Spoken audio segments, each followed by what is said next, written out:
both at scrum and line out. And you know, they're one of the world's top forward picks, so that's, again, from my forward-orientated perspective, is going to be a tough one. Are they used to this sort of aggressive tackling?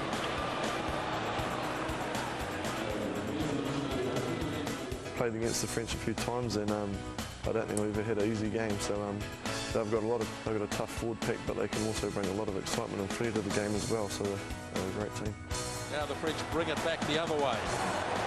New Zealand short in defence here. Loose. Yes, they are. The French seem to revel in the opportunity in playing the All Blacks.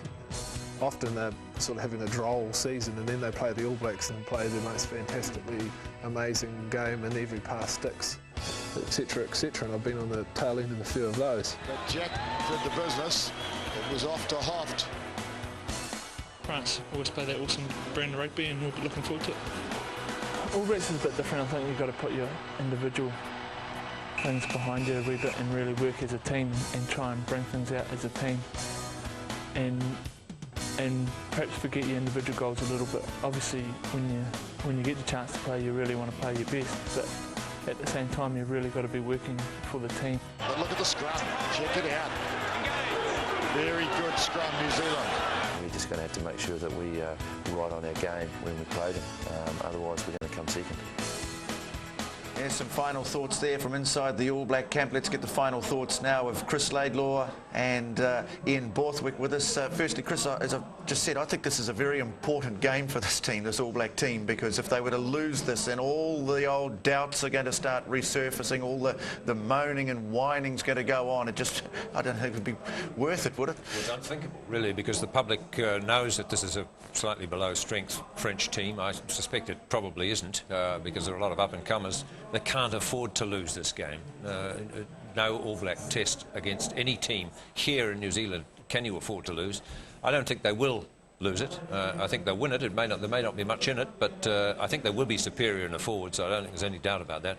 It's a question of how well they use the ball. So what's the attitude in the French camp? Are they coming here with nothing to lose, or are they determined to right things after the performances in Argentina? I think they realise if they win, it would be an historic victory, another fabulous chapter in the history of French sport. But in a way, they've really got nothing to lose, and a lot of players have got a lot to gain. Bernard Laporte is naming his World Cup squad on Wednesday. The 30 players will be named, so this is their last chance to get in there and to be in the World Cup. OK, well, give us your thoughts. I guess you're a Frenchman these days, but you're very much from this part of the world. A foot in both camps. Ian, who's going to win? What's it going to be? Well, I think the All Blacks are going to win, maybe not by much, but I expect and I hope to see a clinical All Black performance with using the pace and the skill of their backs. But at the same time, I'm really expecting France to step up. They've been talking to me all week about pride of wearing the jersey. They've got just as much pride of pulling on that blue jersey as All Blacks have of wearing a black one, and that's what we're going to see tonight. Great to see you home. Thanks for joining us. OK, mate. Chris, your final thoughts? Well, he said it all, really. I mean, I think it will be close, but we need a big test. We need a spectacular game. The game needs it. Let's hope we see it. Well, there's the big silver fern at Jade Stadium, where the horses normally come out of that area, but it's All Black territory tonight, Jade Stadium. Capacity crowd here. They're not all in their seats yet, but they will be in just a moment to enjoy what marvellous conditions. The weather has behaved itself when it needed to. Jade Stadium is in excellent condition as the All Blacks prepare to take on France for the Dave Gallagher Cup. It's a trophy that commemorates that great father figure of New Zealand rugby. Plenty at stake tonight. Stick around as we're back in just a moment with live and exclusive coverage at Jade Stadium in Christchurch.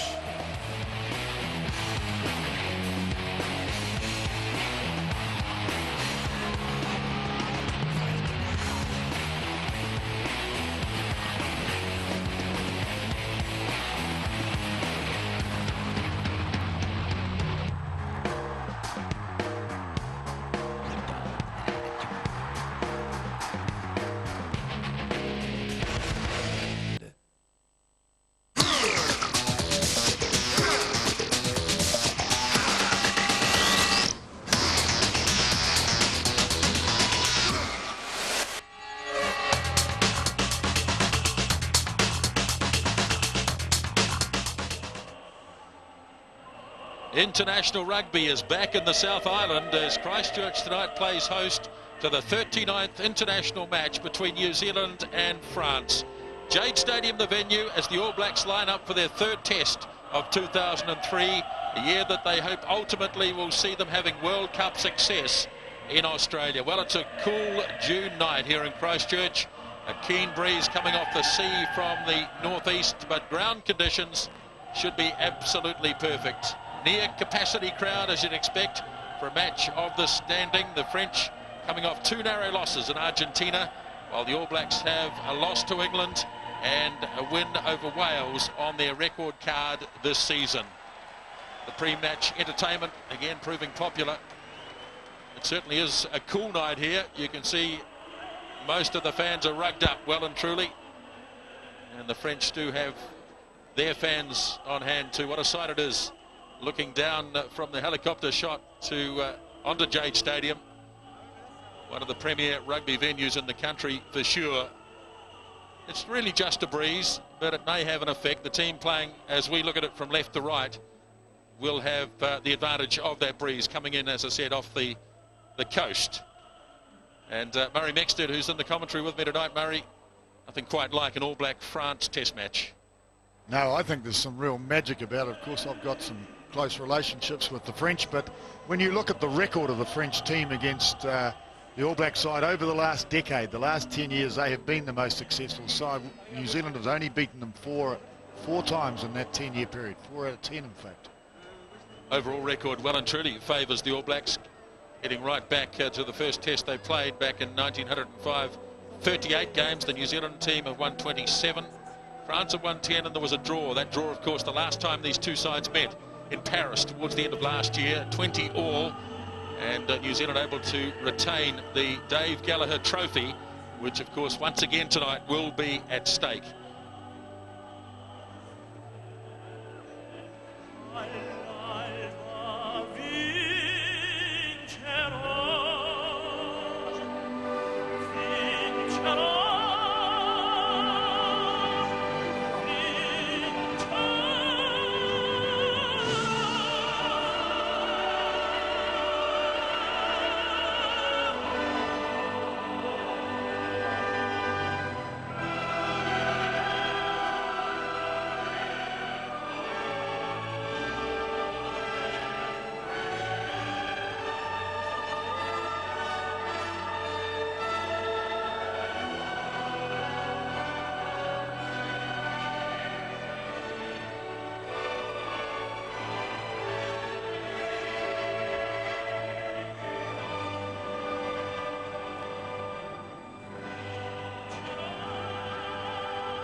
Crowd well and truly tuned up for this international match. Wonderful performance there by Nessim Dorma. As we look inside the French dressing room, they've come straight from Argentina, where they had 2 narrow losses, 10-6 in the first test to the Pumas, and a 1.32-31 loss in the second international. So they've got a lot to live up to, given that so many of their key players have been left at home. A number of these guys will know that it's their last opportunity to impress the coach Bernard Laporte before the World Cup side is announced.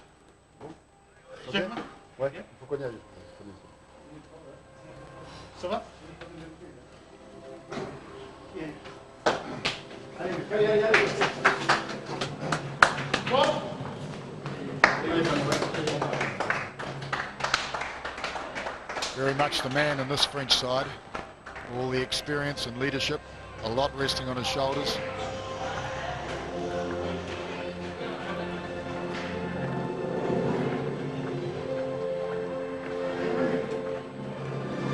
Ladies and gentlemen, we welcome to Jade Stadium, Fabien Gauthier and the French team.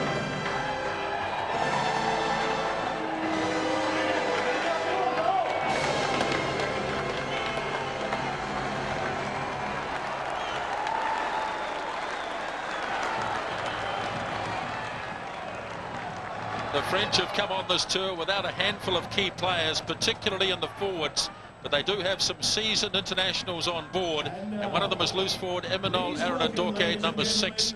The man from Po is normally a number 8, but today he runs off the side of the scrum. The most experienced pack member is prop Sylvain Marconnet.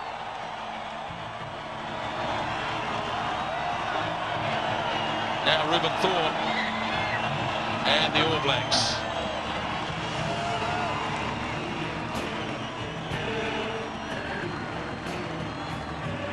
Complete change in the All Black front row from last week, and so former captain Anton Oliver gets another chance to force his claims after Kevin Mialamu played well last week. And back in the open side flank position is Richie McCaw. It's the same All Black back line as last week, so Steve Devine gets to play his first test match in the South Island. Devine's combination with Blues teammate Carlos Spencer vital to the All Black chances of getting the ball to speedsters Howlett and Rocafalco. Mills Miliaina still at fullback in the number 15 jersey for the All Blacks. Players head across to the far side of the field for the presentation of the respective national anthems.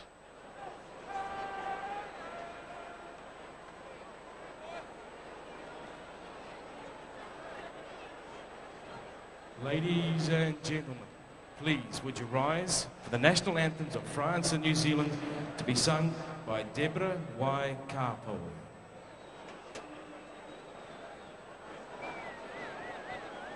Allons enfants de la patrie, les jours de gloire est arrivé. Contre nous de la tyrannie, l'étendard sanglant élevé, l'étendard sanglant élevé. Entendez-vous dans les campagnes mugir ces féroces soldats? Ils viennent jusqu'à nos bras, égorger vos fils, vos campagnes. Aux armes, citoyens, formez le bataillon. Marchons, marchons, qu'à s'empire, ouvre nos sillons. Aux armes, citoyens, formez le bataillon. Marchons, marchons, qu'à s'empire, ouvre nos sillons.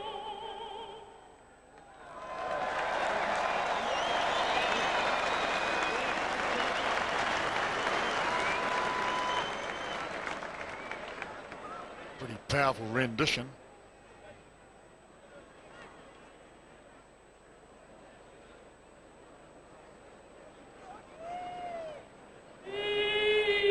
Oh,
beautifully presented too, as the All Blacks now prepared to do the haka. We might have time quickly go sideline to John Preston, our man down there tonight. And John, conditions?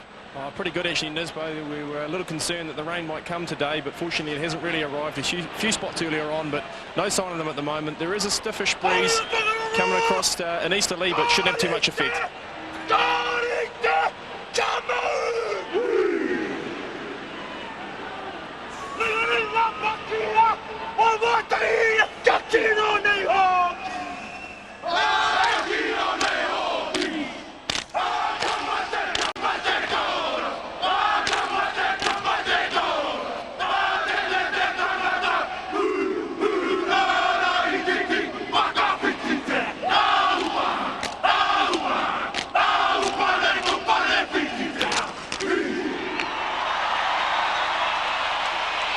So the battle lines have been drawn.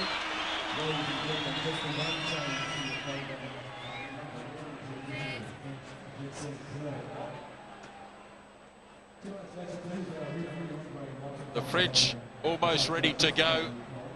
The 39th international match between France and the All Blacks.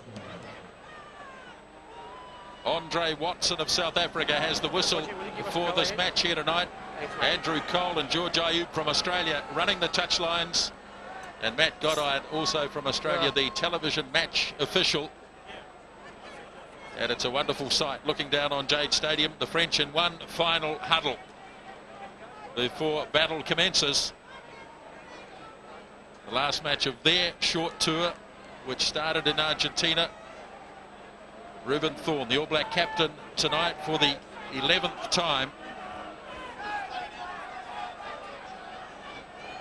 Andre Watson checking with Fabien Gaultier to see that the French are ready to receive.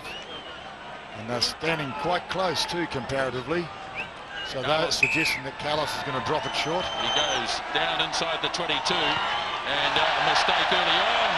The French make a terrible blue as Rougerie, the winger, gets a hold of it, but the All Blacks are going to drive him across the touchline.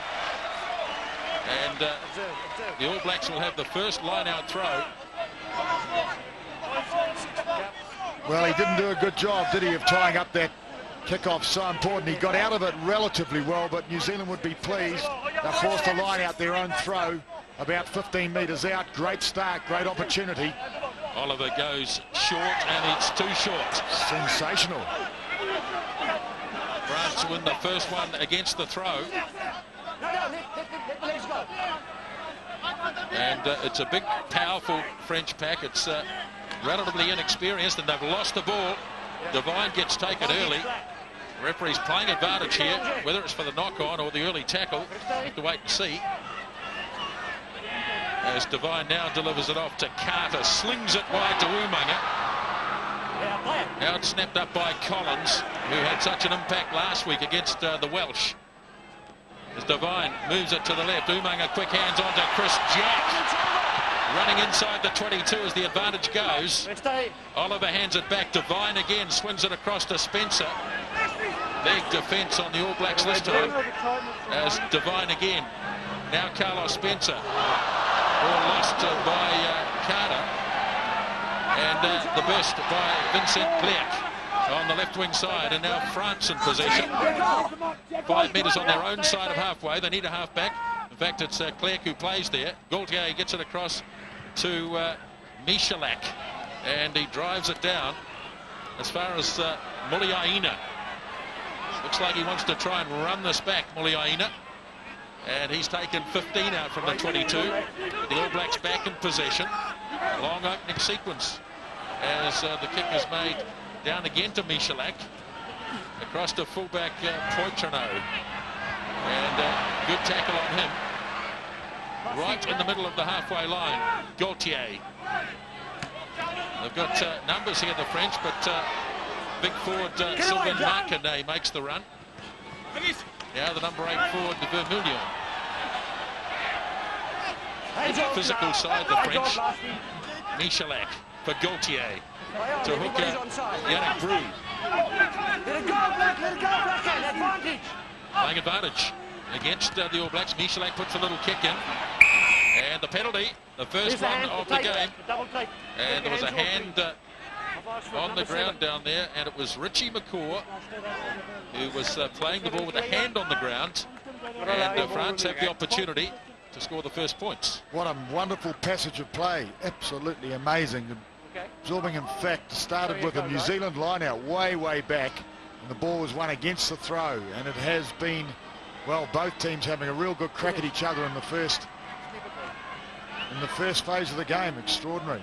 And this is where it finishes, and this is where the penalty was, but fantastic really. New Zealand 4 phases throwing it at the French back line. The French were just holding, and then it just turned around, but this is where it started. So it was reasonable throw, maybe a little bit short. It looked to me like Jack was moving backwards, so he wanted a long throw.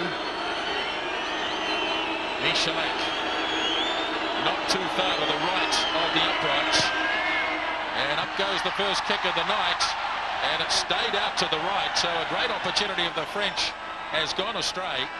Well, and it remains at 0-0. Both teams have had opportunities really. New Zealand with the line out close to French line, their ball, and now France, the first kick of the game, was a very serious opportunity. So all the signs of a great encounter, this one.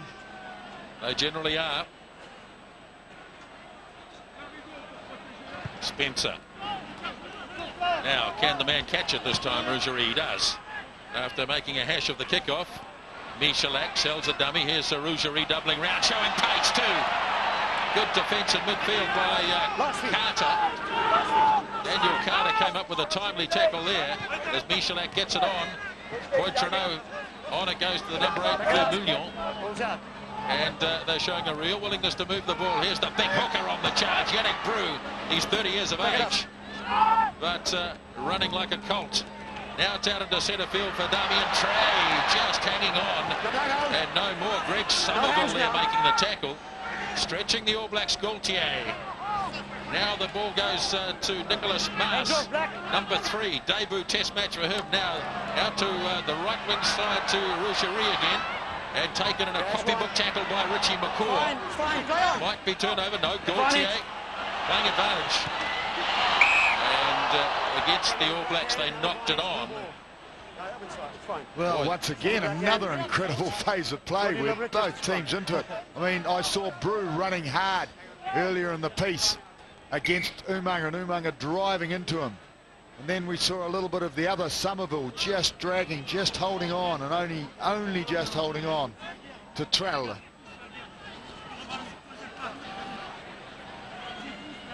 So an injury break. I think it's Nicholas Mars, the 23-year-old from Perpignan, playing in his debut test match. And he's been quite prominent around the park already. Well, the intensity of this and the intent of both teams to have a go. Nobody's looking for a positional place. They're just looking to attack the opposition. And that's both in attack and in defence. It's offensive, the whole thing. The defence of this All Black side's been so strong in the first 2 test, guys, hasn't it? But early signs are that they're really going to get tested tonight. The French have stretched them already and found quite a bit of space.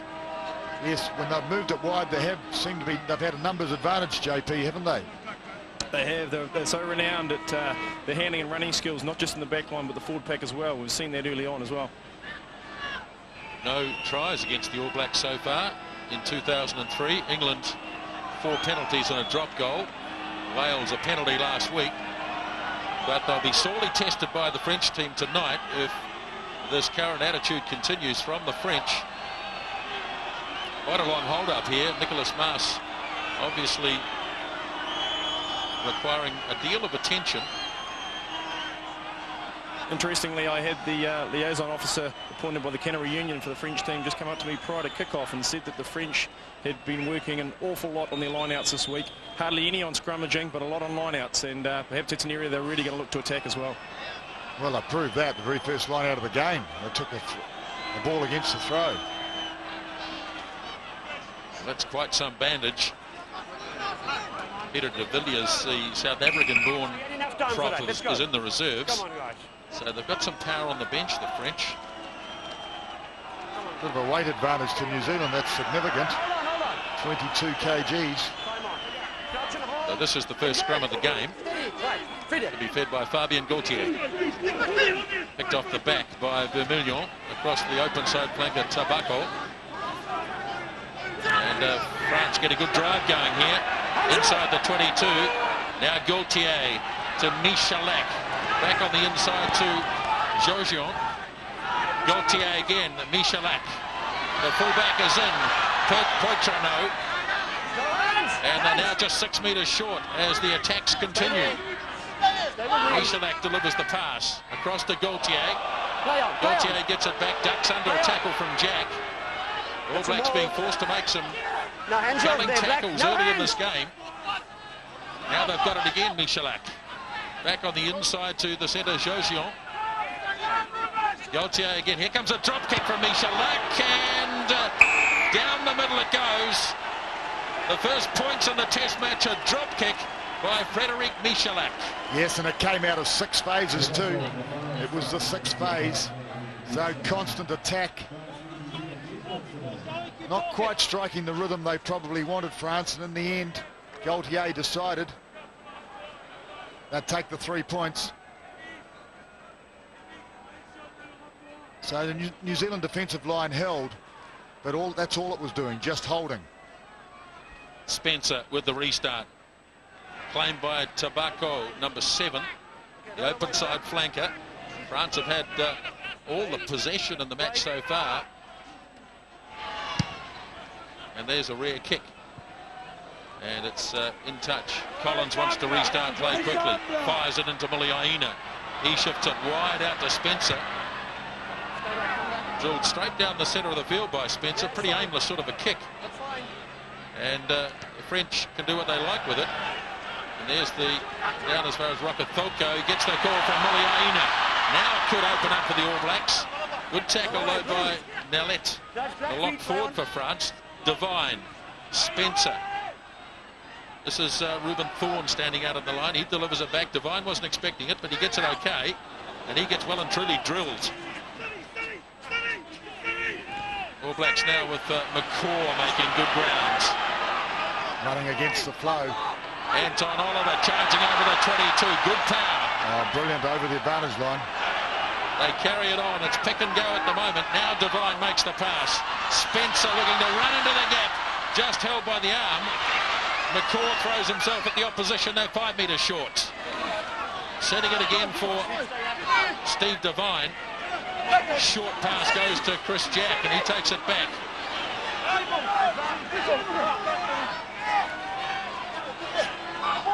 Just sitting there for Rokethoko. That's fine. That's just lining. Daniel Carter comes in. Now it's away to Umaga. Back inside to Collins. Twists, makes a couple of metres. And it's off to Oliver, who's already made one powerful surge in this phase of the game. Now it's away for Thorne. Really stringing the phases together here, the All Blacks, showing some patience. Devine. Spencer back on the inside to Muliaina. There's player standing out to the right, very deep. All set to run onto it if they get the ball. Here goes Devine, and he lost it forwards. Number 9 lost the ball forward in the tackle. Well, after 11 phases, and we saw a couple of different players, 2 or 3. We saw Oliver taking 2 big drives. Richie McCaw very strong on the drive, actually breaking the advantage line for the first time. Sustained attack from New Zealand. Good passage of play. Unable to finish. Maybe at the end there I thought that it should have been moved wide and given the backs a crack on the outside. So the All Blacks happy to pick and go. Play coast to the ruck and wall. Spencer's bringing it back in. They're not chancing their arm with width at the moment. I think it's probably quite prudent. It sucks in the opposition defence and forces them to concentrate without fanning out with lateral defence. Right, feed it, that's good. Stay on, stay down. Gaultier. That's not going to go out. Yes, it is. Joe Rokethoko had it for a moment, and he lost it. This will be French ball. Well, it was slightly deflected off the New Zealander, but the French would be pleased with that result. It gets them out of pressure, and it gives them their first line out that they've thrown. They've got a real problem, I think, JP, with the injured prop forward. He's on his way by the look of it. Yeah, Nicholas Mars, he's not happy. He's been limping a wee bit in the last 2 or 3 minutes of play. Looks like he's off.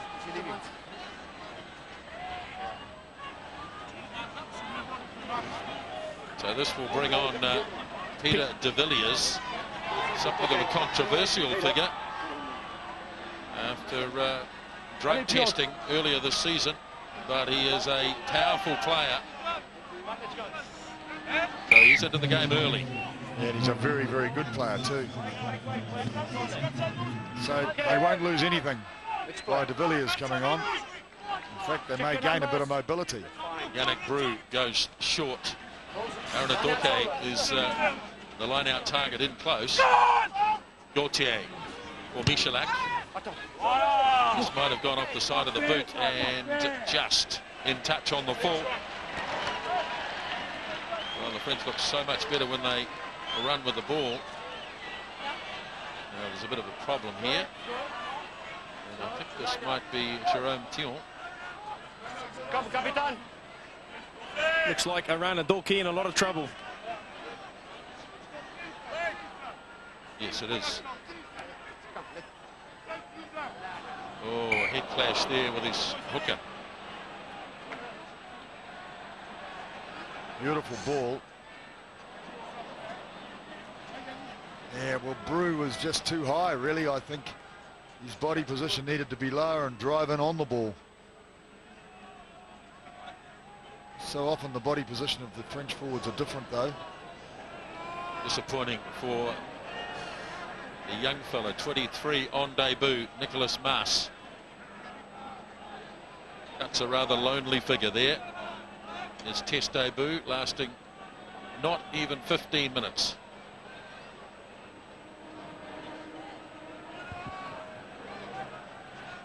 Still looking at Emmanuel Aranadoke, who is one of the most experienced players. He's on his feet and heading back into position, so that is a good sign for the French. He's their regular number 8 player and has been for some seasons now.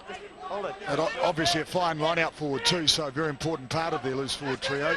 All Blacks get it through Chris Jade. Oliver takes it in and sets it nicely for Devine. Spencer away to Carter, and here comes Rakafoko with a foot down. And then a misunderstanding as Muliaina looked to cut back in field. Well, he had to really, because Rakafoko ran so wide, he drifted wide. He gave no option really to Muliaina. Muliaina hit the chop. Really, Rakafoko had to pass. He had to give it. There was a clear overlap. Check. I guess that's part of the learning curve. There's Aaron Adoke again. He might be wearing number 6, but he looks like he could be one of the key line-out forwards for the French in this game. Line-out's over, it's on the 5, it's fine. Held in the back of the ball here by Yannick Brew. Gauthier for Michalak. And this time a good kick by Michalak. Alec thinks about the quick throw. Go ahead, Pete. Sorry? Yeah, you happy? So look, that's impressive stat. 4 handling errors New Zealand, none to France. Come on, just check. Well, they've been pretty accurate and precise, the French team, apart from the kickoff. Run out throw to Williams. He gets it with some difficulty. Devine in trouble. Tidies up well in the end, but it's been a bit of an untidy start by the All Blacks. Oliver away for Spencer. Now Carter. Carried on by Collins. Short pass to Umaga. Now Collins goes again. Collins bursting up the middle. Now looking for some support.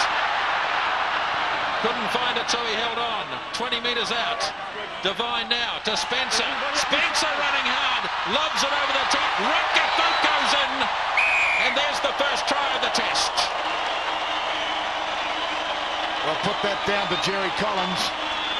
What a stampede through the centre, up the middle, did exactly the right thing, didn't have support, didn't panic, drove into the fullback and set it up. Check it out, over the top. Great fend right in the nozzle.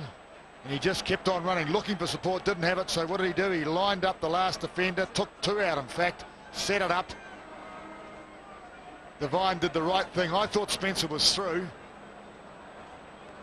And that was De Villiers, remember, that closed the gap on Spencer. Extraordinary.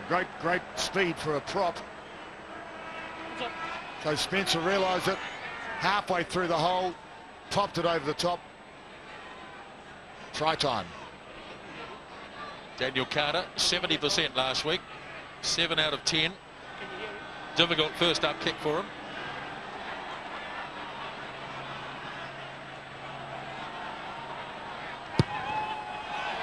Struck it beautifully. What a confident start by Daniel Carter with the boot. Try converted. All Blacks lead 7-3. Shades of Johnny Wilkinson. Imagine having an English goal kicker here to set the standard. But he did. Well, it was a great try. Classically made by breaking the advantage line, and quick ball moved wide. Joe Rokotoko, 3rd test, 3 tries now after 2 in Hamilton last week. Michalak bangs it off downfield. Spencer wants to get it down inside the French territory as quickly as possible. Fullback Poitrenault out it across inside his 22, and he makes the same error as Rokotoko made on the other side of the field. Well, incredible to think that after 15 minutes, 16 minutes in fact, only 1 penalty in this game, and it was a kickable penalty to France after, well, I don't know how many phases, probably in excess of 15.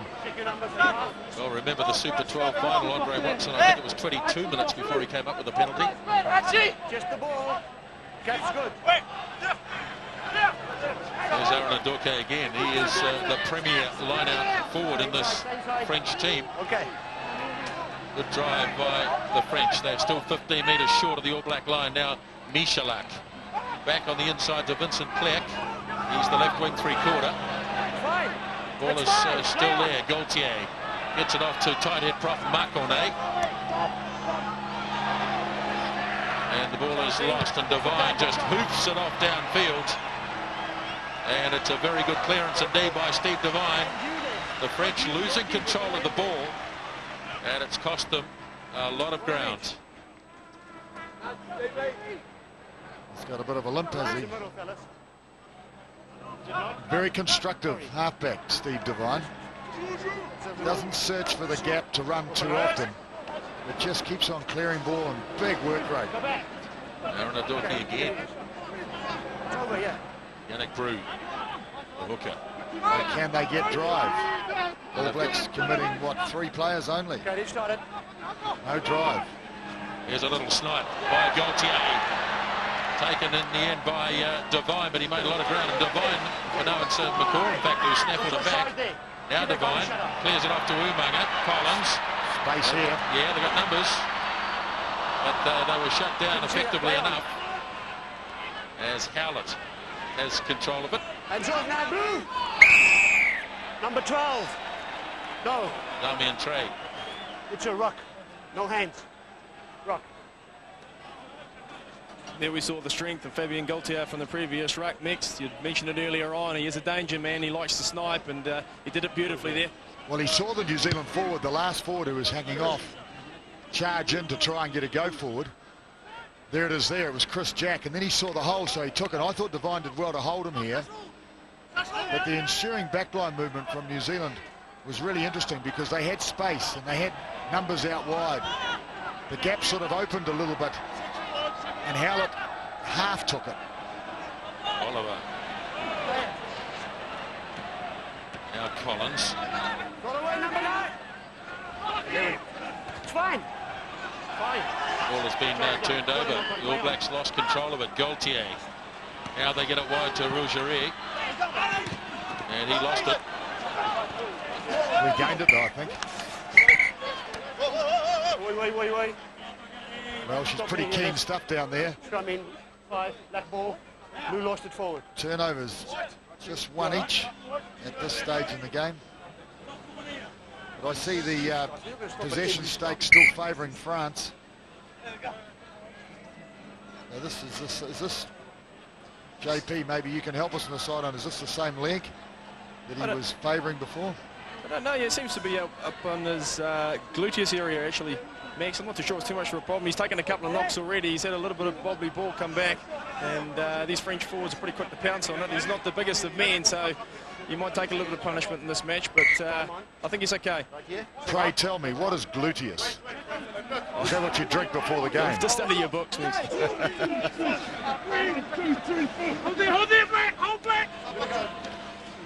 Collins gets it off to Spencer. Here's Carter, got through the first tackle.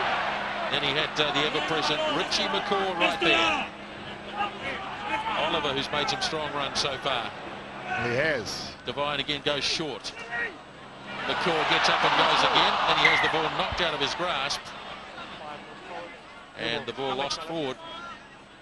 High work rate, as you'd expect from Richie McCaw. Yes, but he does things so well. He executes. Well, that was knocked out by. It was unusual for Richie McCaw to lose possession, but it was knocked out of his arms. He's a very clever footballer, Richie McCaw. Creative as well. Okay. Halfway through the first spell, one try in the match so far, scored by Joe Rokethoko. Yeah, another word to describe McCaw is he's very alert. He seems to be extremely sharp. Any little opportunity, he just seems to zero in on it. It's wonderful to have an open side flanker with that sort of precision, I guess is the word.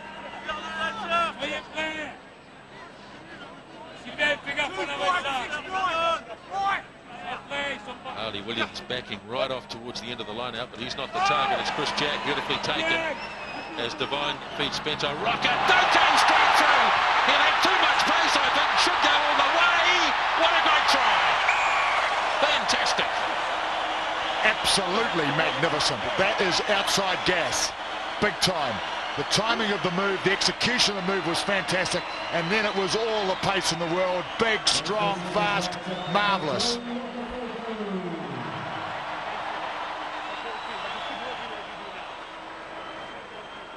Just watch it and enjoy. So often the man goes through the hole but hasn't got the pace to finish. This is against international class players. Look at that. Blindside winger coming across. He never had any other thought in his mind than to just keep going. He didn't look left or right for anyone to pass it to. He said, the goal line is in front of me and I'm going to make it. Look at that. Well, he's got the speed. He had the intention. And he had the size and power to just drive over the line in the tackle. Well. Carter converts. 2 converted tries by the All Blacks.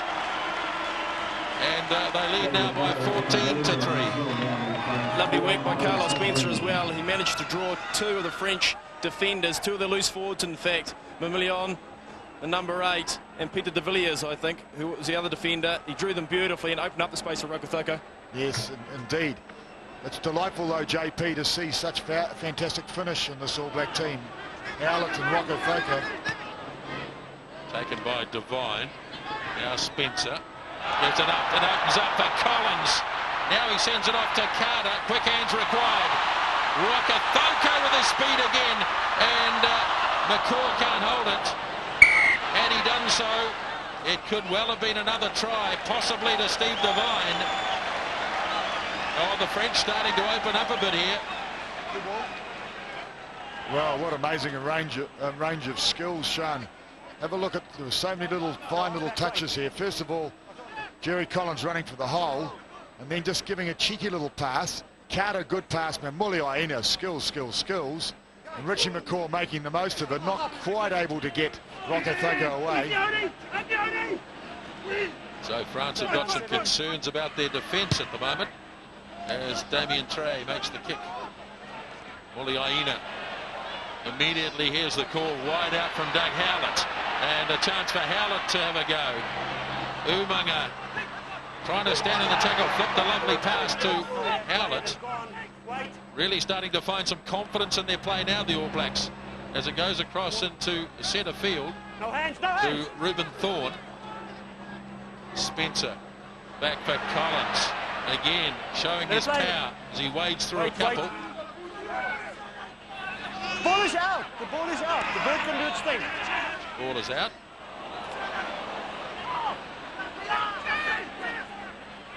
Bourne, assisted by Chris Jack, makes a metre or two. Look at the way the French forwards, not just happy to stand passively like so many Southern Hemisphere sides do when the opposition have the ball like that. Spencer's going to try and kick for Howlett to run onto. Dangerous kick. And Poitrenaud is in good position. French worked that out pretty well. Tobacco, the open side flanker, was back. And Poitrenaud was in the right position to receive the pass. He's quite composed though. I thought it was quite staged. Just drew the man, gave the pass out. He took his time.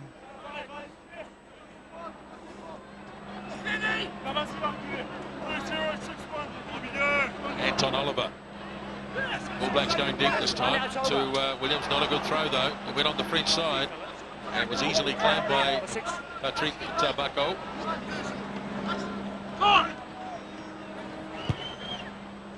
They're using their second 5'8", Damien Trey. He's the man with the powerful right foot.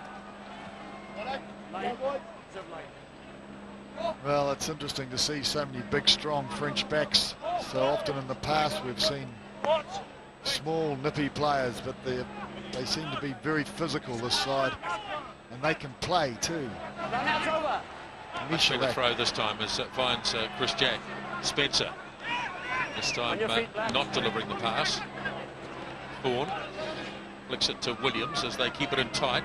Now here they go, the loose forwards. Driving away with McCaw and Collins in unison. Jack. Oh, nice pass up to Thorne. Just grabbed from behind. He got it away to Collins. And Devine, no, he knocked it back. It's okay.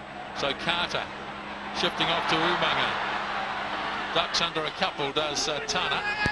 And Devine gets it wide again, but Collins slings it out to Muliaina. Spencer. Oliver's out there.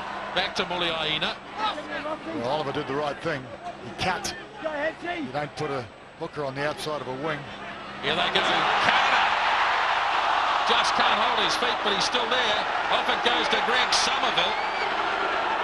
Devine signals away to the right. That's where he wants to fling it. It should change now. The right-hand side's full. It's slow ball. It's got to go back left.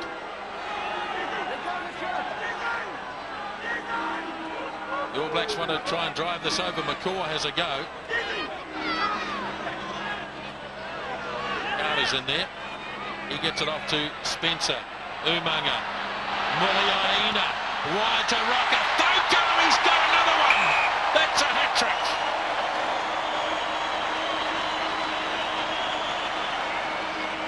Well, once again, New Zealand pushing hard, creating space on the outside, an opportunity, finishing the opportunity. So Daniel Carter, beautiful little break. In fact, he beat his marker. He just lost his feet, gave it to his compatriot, his provincial compatriot, who set it up, and this is the result. Umaga, a great pass. Muliaina also seeing the gap. Well, it's good teamwork, that, really, when you see Howlett going in to draw the last man and giving Rocco Thoko the gap on the outside, and he's big and strong, and it was a formality really to finish. Just the third All Black to score 3 tries against the French. Billy Wallace was the first, Tana Umaga the second, and now Joe Rocco Thoko has scored a hat-trick, and he scored it inside the first half hour. So much damage being done around the ruck and mauls, guys. It's the way to open up the side, and they're getting in behind them, and then it's very difficult to defend from there.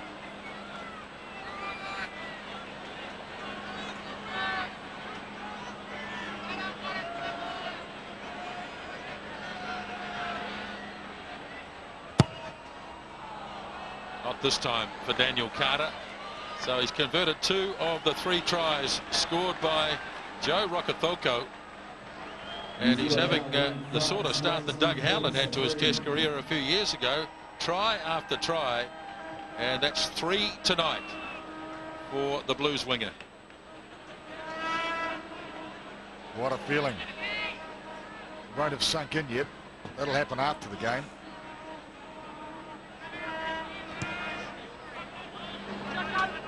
Michelak gets us going again to Ali Williams.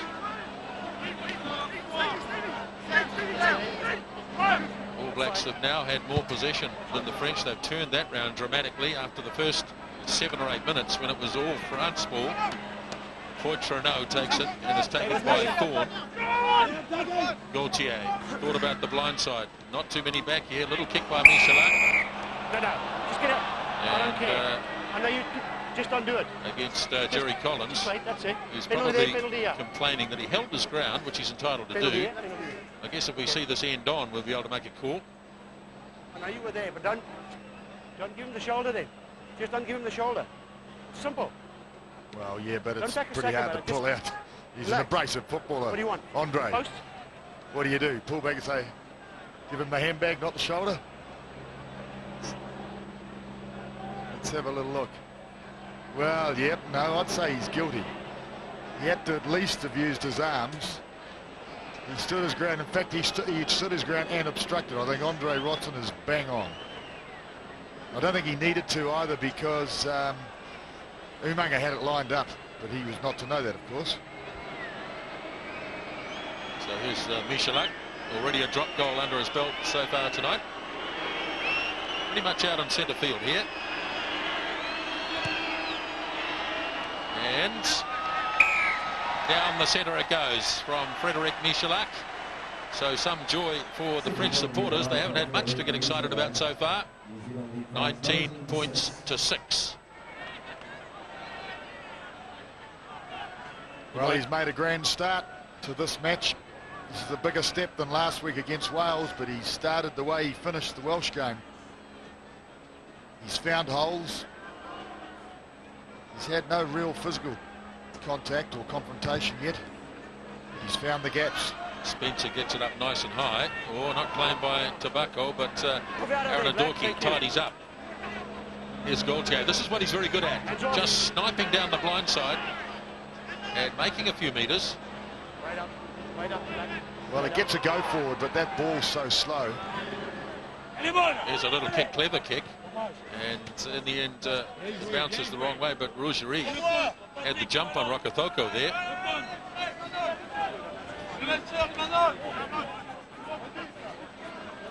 Well, he's been a great servant of this French team, Gaultier. And you're right, Nisbo, he's dangerous on the edges, very aware. Oliver goes deep, straight to McCaw, flips it off to Carter. He's having another strong game at second 5/8. McCaw just picked it up and dropped it, lost it forward. Yeah, he's lost it on the leg, but it was interesting the way he timed it. He was trying to pick it up and keep momentum at the same time. It's a classic move, that. It's a little bit risky, but you've got to take those sorts of risks if you want to get through the holes at this level. The All Blacks making a lot of head errors, but they've had a fair bit more ball, certainly in the last 15 minutes. Once again, it's Trey, the man who they go to for the clearing kick.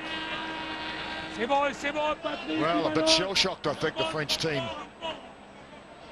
There's been a barrage of attack, and it's been wide, flowing rugby. And they've conceded 3 tries. Look at the territory. Well, New Zealand not totally convincing in the line-out. So Reuben Thorne just motioned with his eyes. Would it be going to the back? Well, Jerry Collins making the line-out call there. Again, the throw is short, though. Ball bounces away, and it's been knocked on by the All Blacks. From black to blue. That was the first knock on. Last one was fine. No advantage blue. Nothing against the blue, fellas. Was it you? So it was going to Reuben Thorne after all. But the French were awake. And in fact, they beat him to the jump. Engage. Okay, that's a slip. That's no. Your number 3 just went down. That's his next. Wait. I know you're on his feet, but this guy slips right in front of me. Peter de Villiers has come on the tight head side for the French. He's on this side against Dave Hewitt. That'll be a nice little battle. Let's have a little look at that. Solid as a rock. It's a good French scrum. Gautier for Michelak. Doing a lot more kicking now than they did previously. Howlett, oh, he doesn't get the bounce. It goes to Clerc. He can't hang on. And there's a knock on, and I think the first knock on by the French. So it's sat on its end, the ball. Clerc, he's a big man. He was concerned about his body position. He was actually thinking of the next step and forgot the ball. Up here, come closer. Closer. And engage. Well, that's a big French drum. Very big. All Blacks lucky to get it back. And Devine sees a gap. McCaw always close by. And that's playing the ball on the ground. And it's Damien Trey, the second 5'8", who did that. One of the more experienced members of the back line. He's having his 22nd test match. Wearing a jersey that I think may well, World Cup time, if everything goes according to plan, be worn by Tony Marsh. And I guess Tony, who's back in New Zealand at the moment, we're watching tonight. All the best to him. Well, yes, absolutely. It's a great program on him the other night. He's been through some, well, tragedy and survived. Right, so the All Blacks give it away to Collins. He's been all power again tonight. Get away. Just a drive, Blacks. Oliver's going to pick it up and have a crack too. They found a few gaps close to the ruck, and they've been trying to exploit that, the All Blacks, as Umanga has it. Looks to free the ball and pass it, but in the end has to hang on. French are getting more numbers to the ball. So often we're seeing McCaw all isolated by himself. All over it, fellas. That's sealing it off. Got to look hard at who the next two players are. Call it as such. The last two, admittedly France were penalised in the last one, but it could easily have been McCaw who was penalised. I thought Watson probably did the right thing, but the penalty could have gone either way. And that time it was the same thing. McCaw was isolated with 2 or 3 Frenchmen. It's okay, come on. There he is.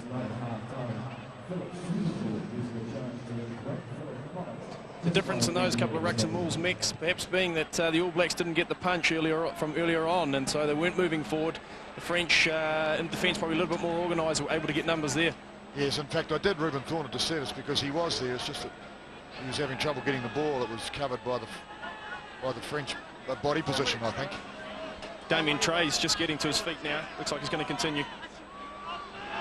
Well, we could, of course, see Trey and Marsh in the centres for France. And as though you were talking about that, Marsh, of course, plays outside centre quite a bit over there for his cup side. There's plenty of options available for the French. As Gautier gets it across to Trey, there he is. He's recovered pretty smartly, and he sets it. Only 15 metres out from the All Black line, which has continued to hold. Hasn't been breached at all so far in this international season. As they fight down with Vermeulen. Now they've got some numbers here. Back on the inside, and there is a try scored by Marconnet. He doesn't get many. In fact, it's only his second in Test rugby. Sylvain Marconnet. Well, Marconnet couldn't believe his luck, I think. Beautiful pass. There was a big gap there, big gap. So it came from the ruck. It was set up here. How quick or slow was it? Let's have a look. Pretty quick ball. Yes, he had. Oh, beautifully done. Well, the players were there. It was just the line, the angle that was run by Marconnet. Very impressive. Michelak, very impressive. He can play.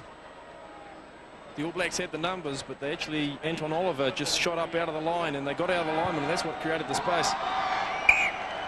Try converted. So Sylvain Marconnet, in his 30th Test match, he's one of the more experienced players, comes up with just his second try.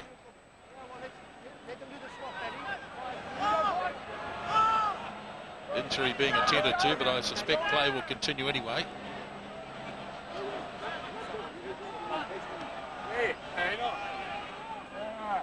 Sébastien! Seb! Yeah, Black. Seb! Man who's being patched up, Jerome Thion.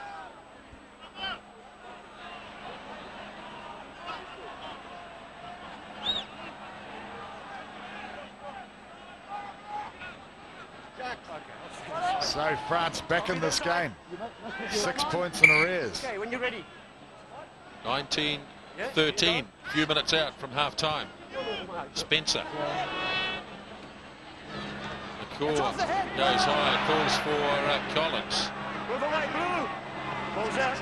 Devine shifts it away from McCaw. Carter. Very important time here. Just a minute and a half out from the break. Umanga. Muliaina. Umanga stays with him, but Muliaina hangs on. It's the tackler. He's fine. He was fine. Umanga plays halfback. Spencer to Collins. Oh, a bit of a hospital job. Wasn't it just? Like he held on all right, though. Now a change of direction. Nice pass.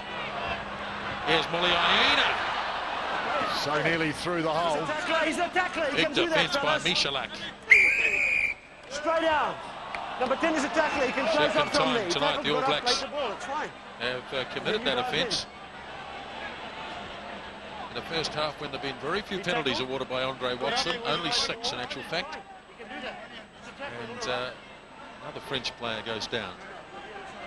So Andre Watson, it's an interesting ruling that the tackler can get up as long as he gets up again, can play the ball if the ruck hasn't formed.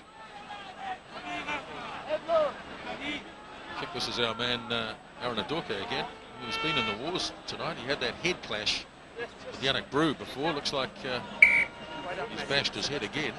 Oops. Oh no, he's not too flash. He's had a few problems, hasn't he? He's taken a pounding tonight. Yep. He is a very good player, but it looks like they might need a replacement. Christian Lebitte, number 20, about to replace him, I think. Second player to leave the field, Nicolas Mas, and now the man on Aaron Adoke.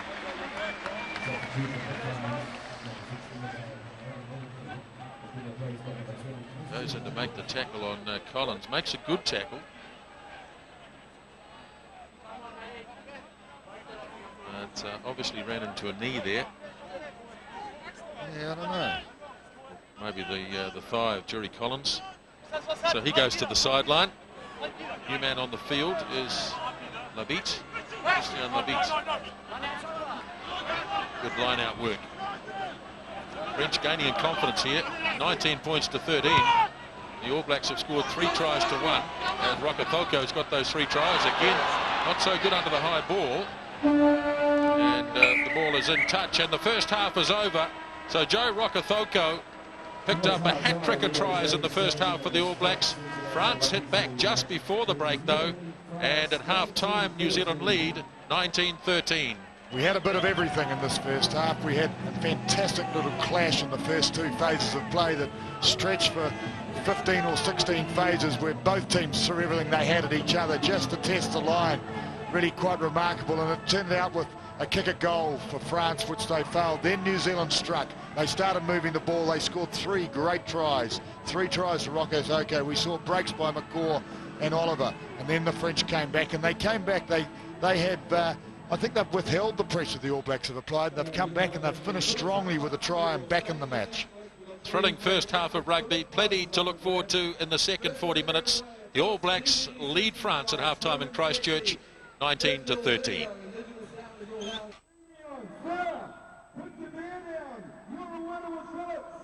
Jade Stadium in Christchurch, and 4 tries scored in the first half of this test match. Joe Rokothoko 3 for the All Blacks, 2 of which have been converted by Carter. And Marconnet has scored a try for the French. Michalak, conversion penalty and a drop goal as well. 19 points to 13. Let's review the highlights of that first half. And the opening points of the game came from a good build-up by the French. They hammered away at the All Blacks for the first 5 or 6 minutes. And Michalak, having earlier missed a penalty attempt, calmly drop-kicked a goal to get the scoring underway. Now the All Blacks build up to the first try. Another thundering run by Jerry Collins. And in the end, he couldn't find support, so he set it up nicely. And Spencer almost got through himself. And Joe Rokothoko scored the opening try. Well, it was a great charge by Collins, a big fend. The gap was there, though. And the support just a metre behind, so he set it up. And Spencer and Rocco Thoko did the rest. That was try number 1 for Joe Rokothoko. More to come, and this was an absolute beauty. Just look at the speed that he hits it, and he has one thing in mind and one only. He's going to go all the way, and his electrifying pace got him there. It was beautifully taken by Jack. He actually stole it. The throw was watched carefully by France, but Rokothoko, the inside swerve and then outside break, he just had to go. He could sense that winger coming on his near side, and he just backed himself. Wasn't over yet for Rokothoko as Carter threatened to go all the way there. Did Daniel Carter, slipped over, and the All Blacks took it right to the line. Took a wee while to emerge, but in the end they dragged it away to the left, and it was just a case of Muliaina, quick hands across the face of Doug Howlett, and again it was Joe Rokothoko who picked up his 3rd try, just the 3rd All Black to do so against France. And all in the space really of 7 or 8 minutes. Then the French hit back.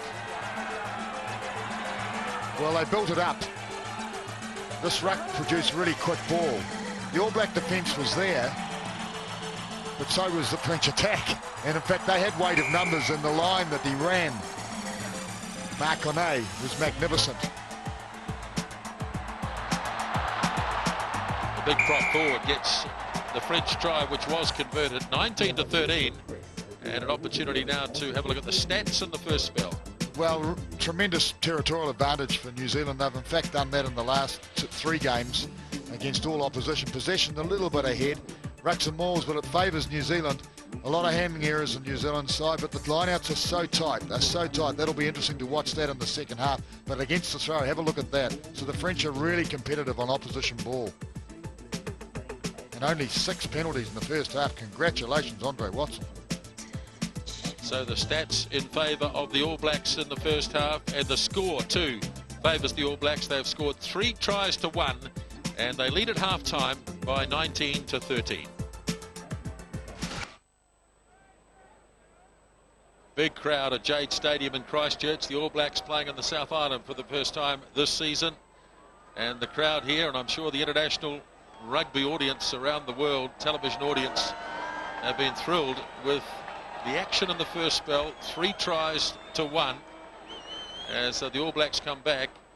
It hasn't been a faultless display by the All Blacks. The lineouts, they've lost 3 of them. Well, that one was stolen. Either it was a little bit short or it was great judgment by... And once again, there were 2 French hands to that one, so they just genuinely knew where the call was going and beat Ruben Thorne to the ball on that occasion. The French, though, have been competing in the lineouts. They're not prepared to stand back like so many teams and say, you have it, which I can never work out, Murray, never have. No, I'm with you. I don't understand it either, but the word contest comes to mind because you can see there 2 jumpers jumping on the one New Zealand jumper, so it means that they're reading the calls, I think, or anticipating where they're going. So sometimes you can give away the calls with your body language, with maybe what the hooker does. I mean, there's many different ways of determining what the opposition are doing, but they seem to have worked it out. They have got some very tall loose forwards too, and in fact all their loose forwards, I know there's a replacement on now, are line-out forwards. And that's one area that New Zealand's not quite as strong. Andre Watson signals time on. We're underway in the second half. Late call by Spencer to get a hold of it, and Collins gets thumped in a good tackle by Christian Labette, the man who came on, remember, as a replacement for Aaron Adorque just before half-time. And Spencer now with the breeze behind him, getting good distance, very good distance in fact. And Collins has stayed down. He took a big thump, and it was quite some tackle from Labette. Well, it was a great tackle, but Spencer ran onto the ball well. It was a set move, I think, a ploy. Collins was supposed to be the receiver, but he was given the ball at the same time as the tackle. Yeah, I would say he got a head on the thigh. It's probably a dead leg, I'd say.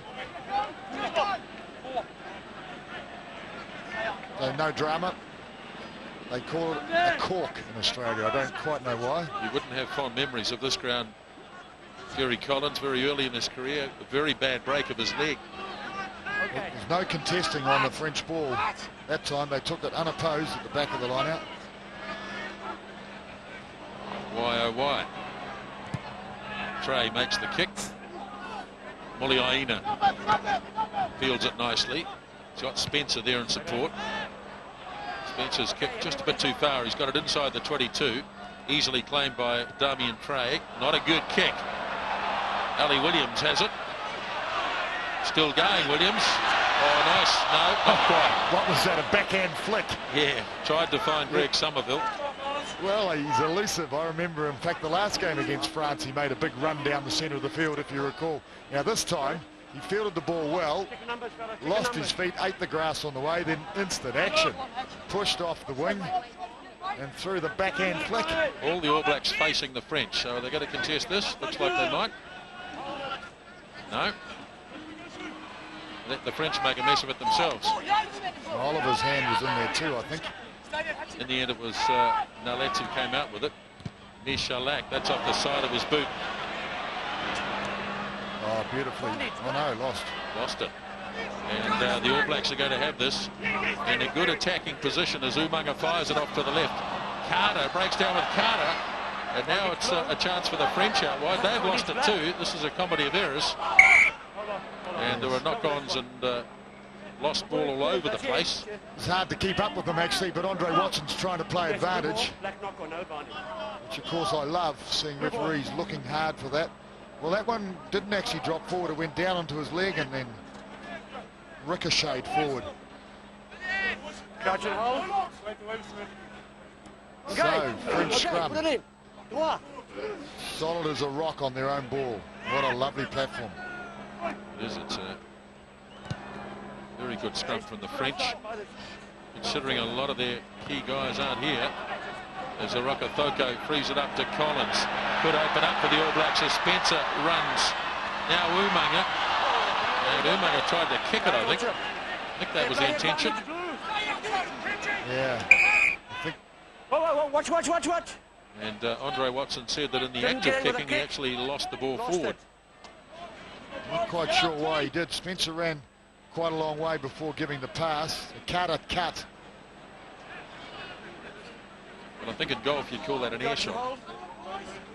A whiskey. Wait up, no ball. Don't think about it. I will say engage. Attende.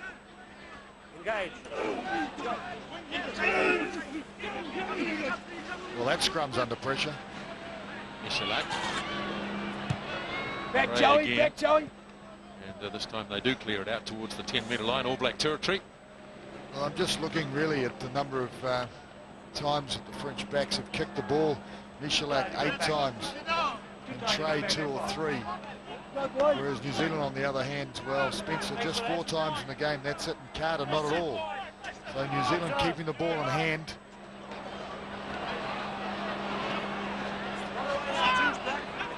Rude. As the All Blacks lose another one. Now France look like they're going to try and shift it. Nice hands from the fullback Poitrano. Now carried on by Trey. Chased across and he puts a foot in touch.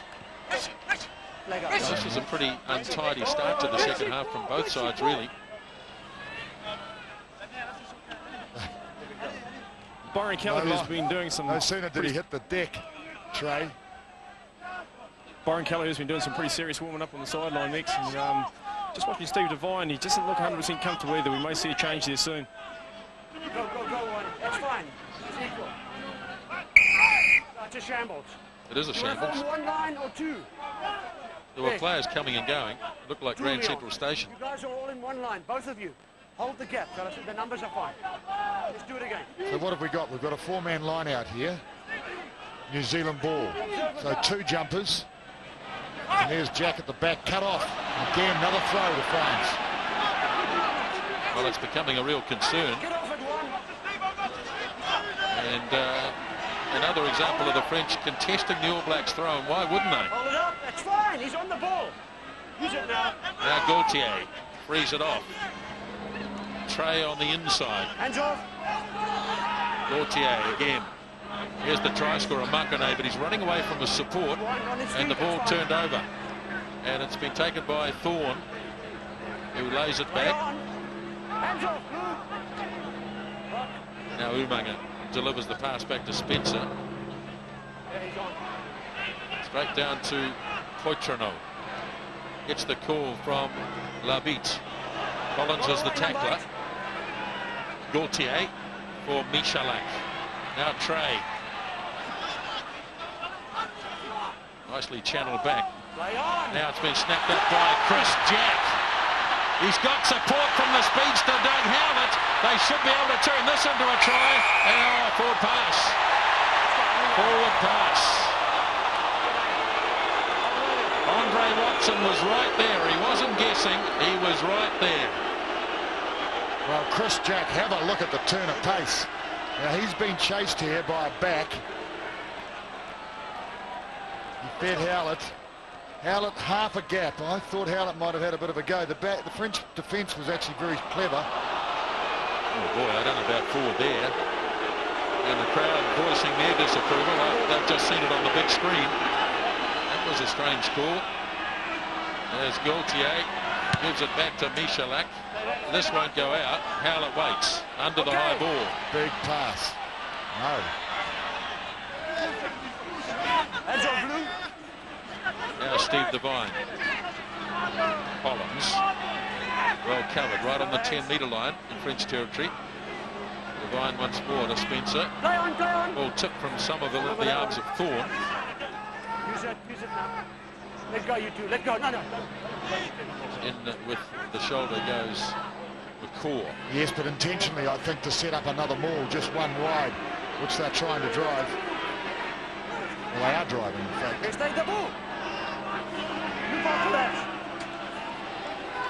Now Devine's got it. Here's Spencer. Muliaina. He's got Howlett out to the right. Umaga on his inside.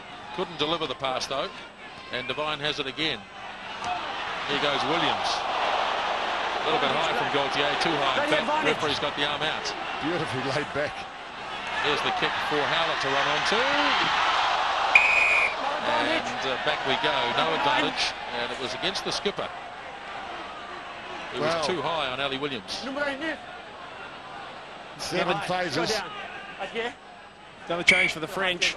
Lionel now led the big lock. Number 4 is about to be replaced by David Oradua in jersey 18. Well, Ali Williams running quite upright. And here, this is where it finished. Is a lovely kick. It was certainly right on the spot. That's why Howlett leapt for it.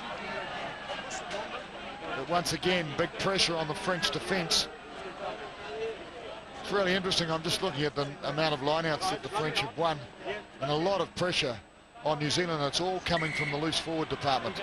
So the French locks haven't won a lineout, believe it or not. It's been only the French loose forwards who have been winning the lineouts. It's like shades of a decade ago when they had players like Joannel were their main ball winners. Gerald Misseron's also taking the field for the French. Jersey 21, it's a blood replacement for Frederic Michalak. Misseron didn't go to Argentina. He's answered the call. He's flown out from France this week. Gerald Misseron. And in the meantime, Daniel Carter. He's a very experienced player. Very.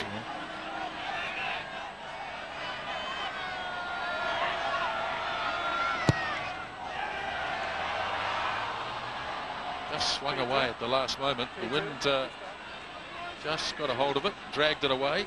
So no goal from Carter. 19 points to 13. Still the half-time score exists.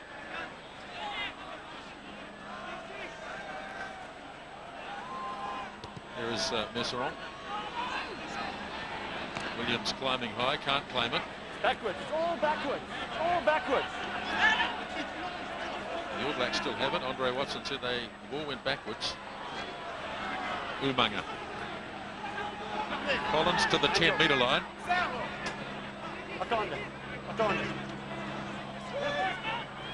Now Spencer. Williams had no real forward momentum there as McCaw. You can see Umaga involved in there, playing as a loose forward, really. Now it goes across to Thorne. I saw that. Come here, time out, please. There's a problem here for Steve Devine. Captain Black. Captain Black.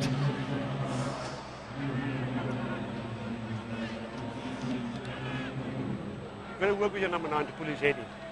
What's happened here right in front of me? His head, he doesn't like it.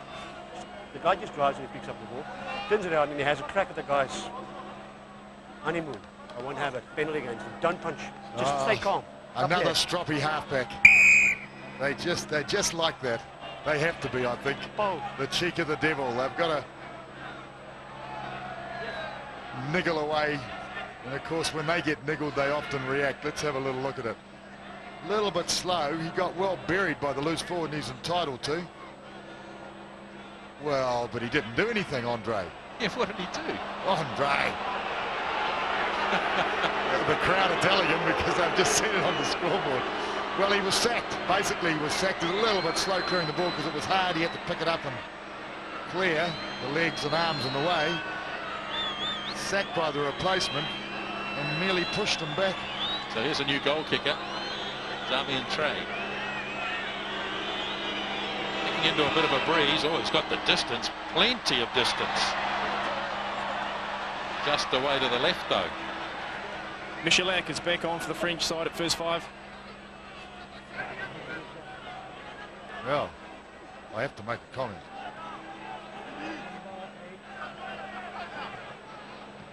Like another replacement coming up shortly for the French. He's a likely looking lad, isn't he? Spencer is Michalak with the bandage on the head now. Oh, not expecting it, and a knock on. Surely, yep.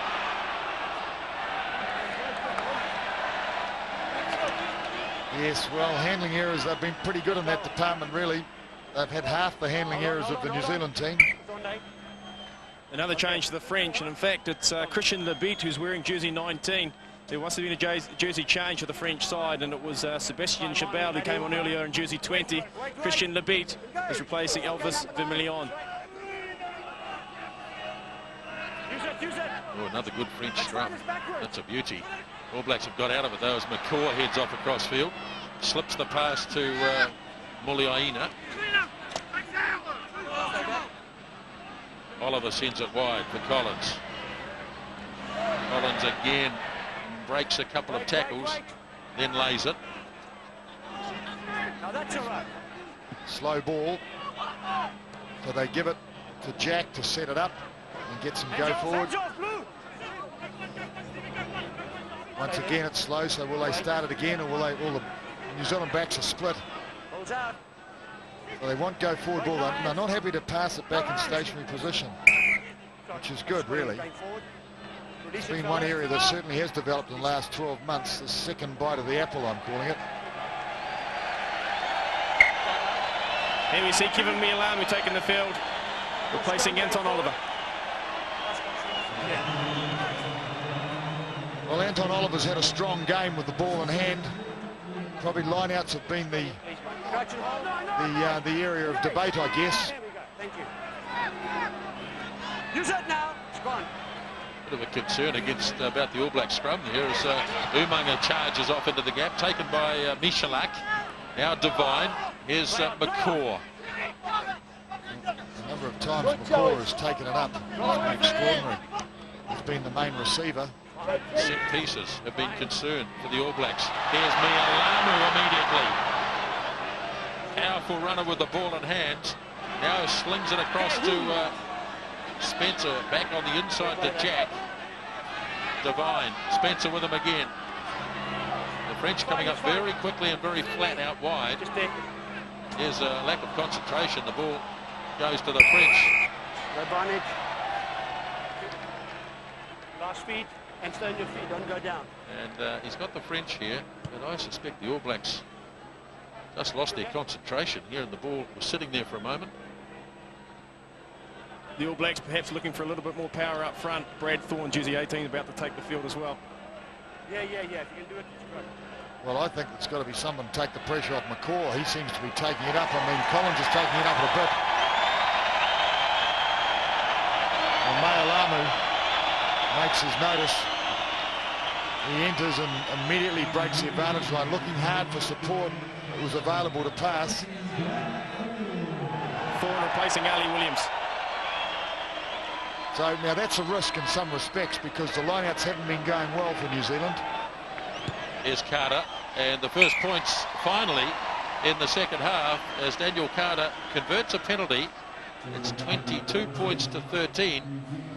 Although when you look, Murray, Ali Williams, if you look at the stats, he's had one line-out win in the entire match. Yes, and Jack has had 5, so he's the right player to bring off. But the interesting thing is that the French have won 5 against the throw. Yeah, that's because they've contested against the All Black throw, and there's got to be a lesson there, surely. Lost forward. No, looked like it was lost forward by Jack. Now out to the left winger, Clerk, and he runs into Greg Somerville.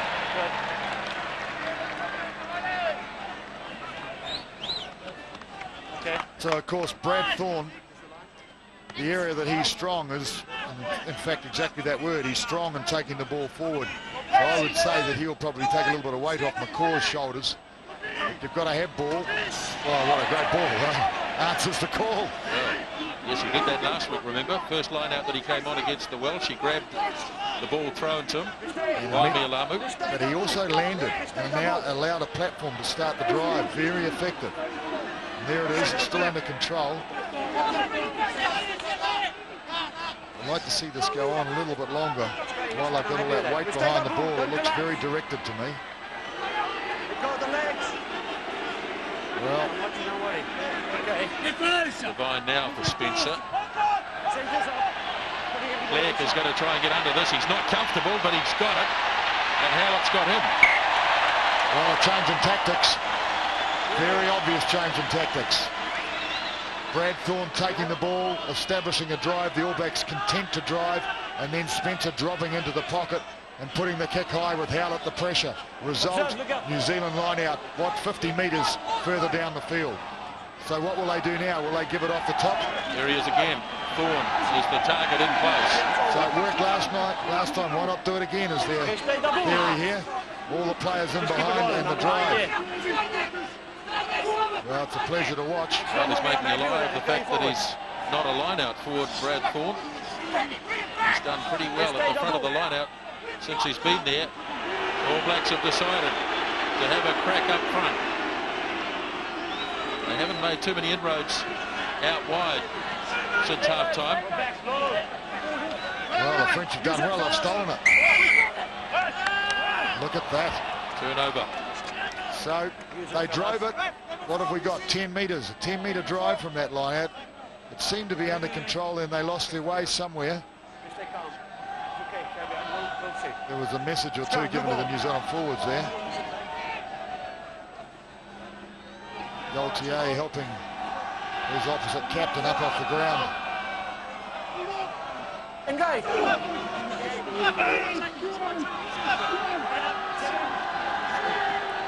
French scrum is again rock solid. It is, isn't it? And on their ball it's good, and on New Zealand ball they're putting pressure on the New Zealand scrum. So New Zealand aren't attacking the French scrum at all, but the French are attacking New Zealand. Boy, when you think about some of the French players that are back home, Toulouse, Brousset, Betson, Magna, Ibanez, Cronka. There's some buttes back home. Well, 5 test forwards.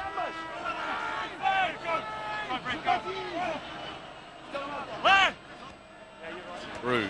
Again, the All Blacks don't contest. Why wouldn't you contest if you're the attacking team? I'm the wrong guy to ask. Yeah, I say you contest everything. Can't believe it. Never mind. I'm sure there's an answer.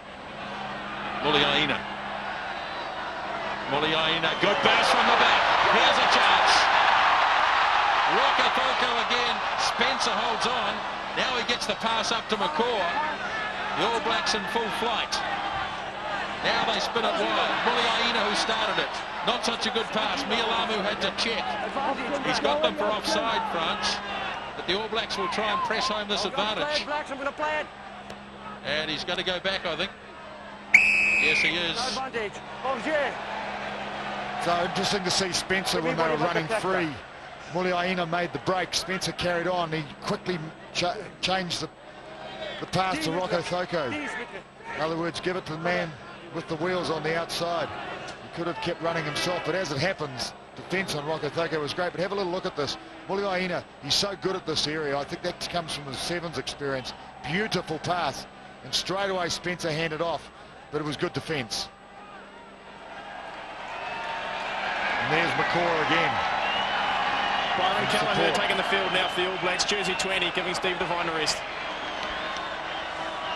Byron Kelleher, 24th Test match, and immediately starts to yap.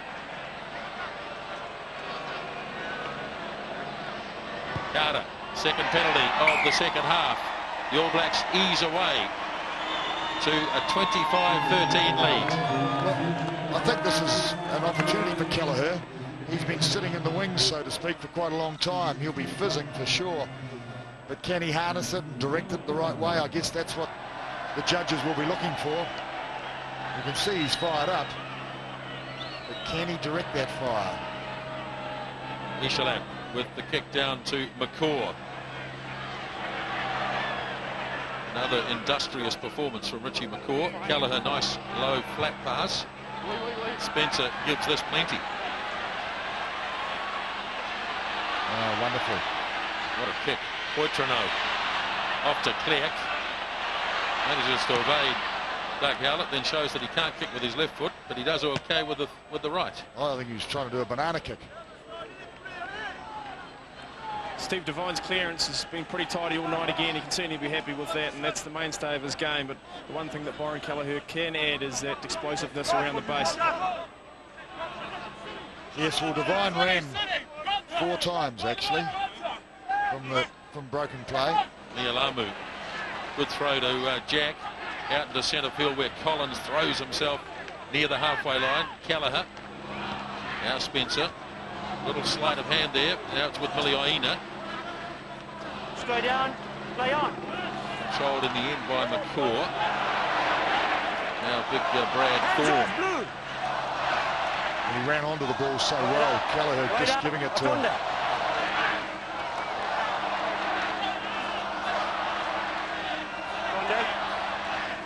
Collins drives it another metre or so. They try to get this pick and go going. Kelleher's a tough little nut as he shrugs off a couple of tackles.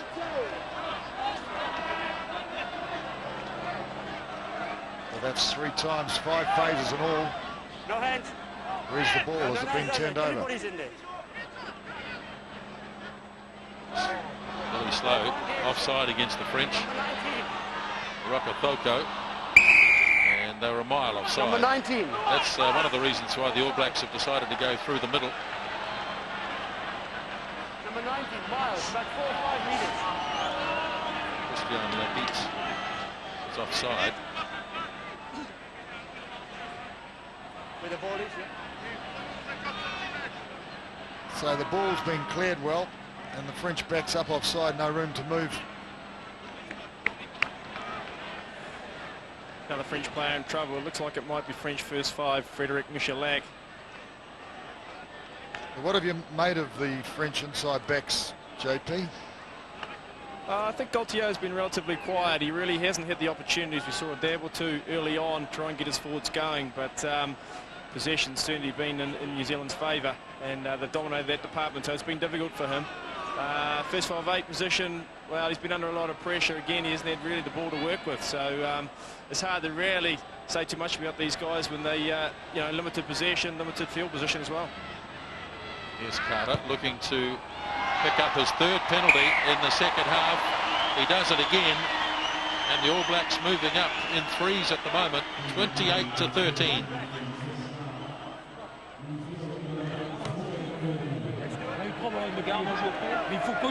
Keith Muse about to take the field to the All Blacks now as well. David Hewitt's coming off. Keith Muse in jersey 17. Well, the attrition rate is high. So is the territory advantage to New Zealand, 73%. It's significant. Gerald Misseron coming back on again. Frederic Michelin just no good. Case Muse, after a dynamic performance against the Welsh last week, gets another run with about 15 minutes remaining. Labitte off it goes to Trey. The French have a chance here. Desperation tackle by Umaga. No hands now, 17. Short pass, Gaultier gets it back. Now they go with Peter de Villiers, chased across by Mialamu. And France still about 20 metres short. Merceron. All Blacks haven't had to make a lot of tackles in the second spell. Let it go. Ball is there once again for Fabien Gaultier. Now Merceron. Trey. Big defence. Thorne and Collins combining. That's Ruben Thorne. It's not a turnover though. Gaultier again. Merceron. Trey. Short no. He was attempting to come a little shorter. Trey threw it across the front of him. So we've got an interesting replacement with Muse taking place of Hewitt. So it's a tight head replacing a loose head prop. So Advantage blue. it'll be interesting to watch how the scrums, if the scrums change, and who goes into tight head. Will Somerville? We're about to find out.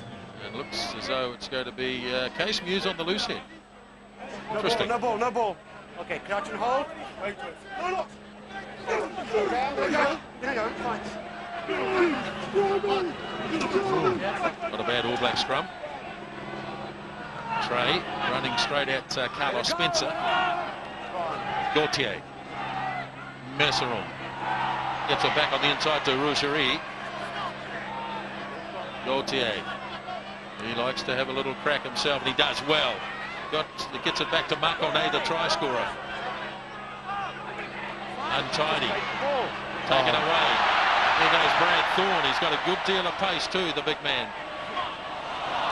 Kelleher lost it forward. And there are players all over the place. Referee's playing an advantage. Scrum down. And France have got a couple of players coming back very slowly. I didn't see that. We got from the knock on. Well, it was good play, Kelleher, and Brad Thorne took advantage of it. And this is where Kelleher thought he had a chance, and Gaultier did exactly the same back to him that had started it. Got his hand in the way, forcing a knock forward in effect.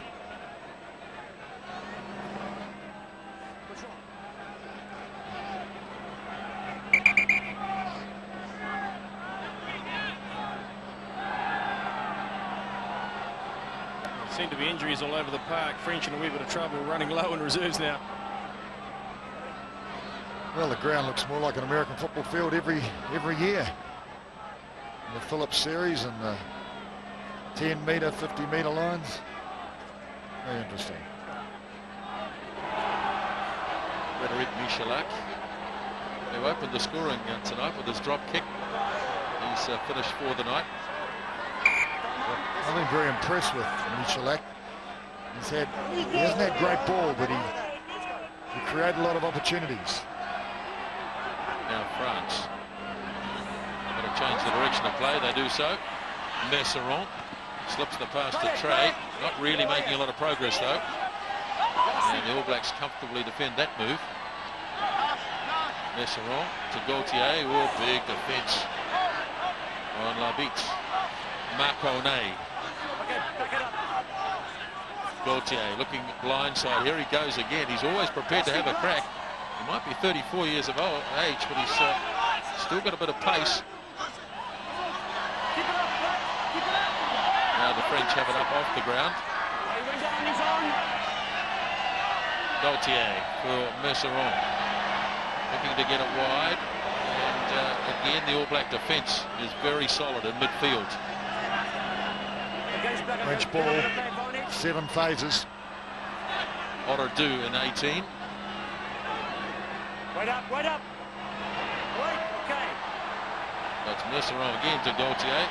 All Black, no, in fact, there's a French player being attended to just to the left, you can see. No, the replacement players, that's Labitte. They're hammering away here, France. They're not making too much progress, though, as the All Blacks defensive screen holding well. Gaultier to Merceron.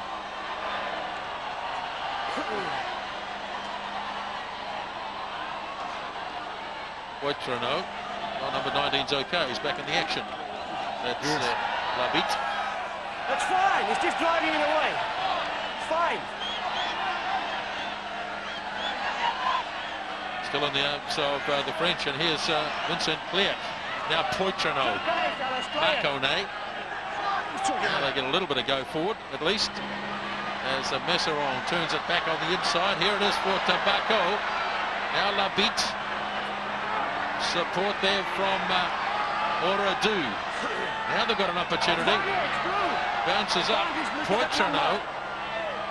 14 phases, they've kept it going, and there's going to be a penalty against the All Blacks. Advantage offside, number 11. 14 phases for the first 10. The French never broke the advantage line. And then they broke through. Referee is number 11 out there. Going to have a chat here with Andrew Cole about something that the touch judge has seen. Well back here, about a few minutes ago. The French 19 drove into number 6 Black after the ball had gone. And number 6 Black then punched. All right. That's back there. This is better advantage. That's better advantage. Okay. Apart from a word, what do you want me to do with it? Because I didn't see it. Well, punch. It's a serious offence. Okay. I think depending on the ground. Right. Number 6? Number 6 Black. Okay, thank you very much. Number 6. Well, I disagree. I don't think it's a serious event at all. If he drove into Ruben Thorne. You took attention to what happened to you and you punched the guy? You're off. Sin bin. You're gone. Who's the new captain? Get away. Well, the captain is going to the sin bin, and that is virtually the end of the game for Ruben Thorne. Just the third All Black to be yellow carded in a test match. And the skipper is gone.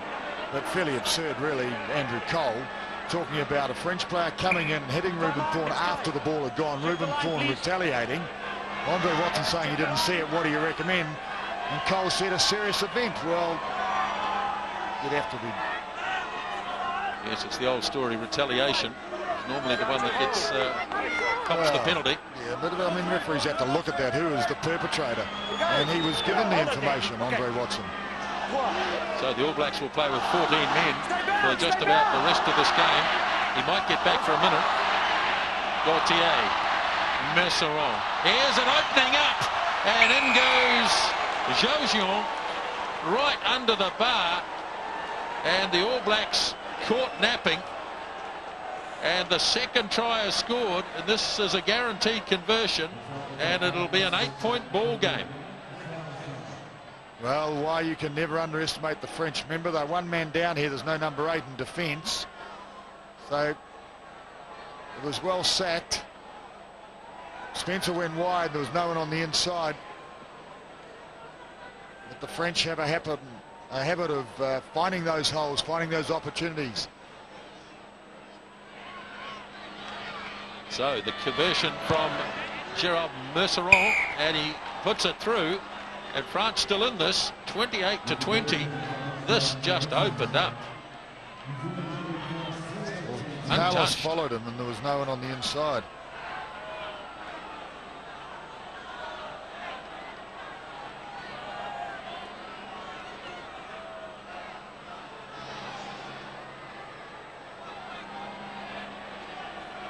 Carlos Spencer, 3 tries to 2.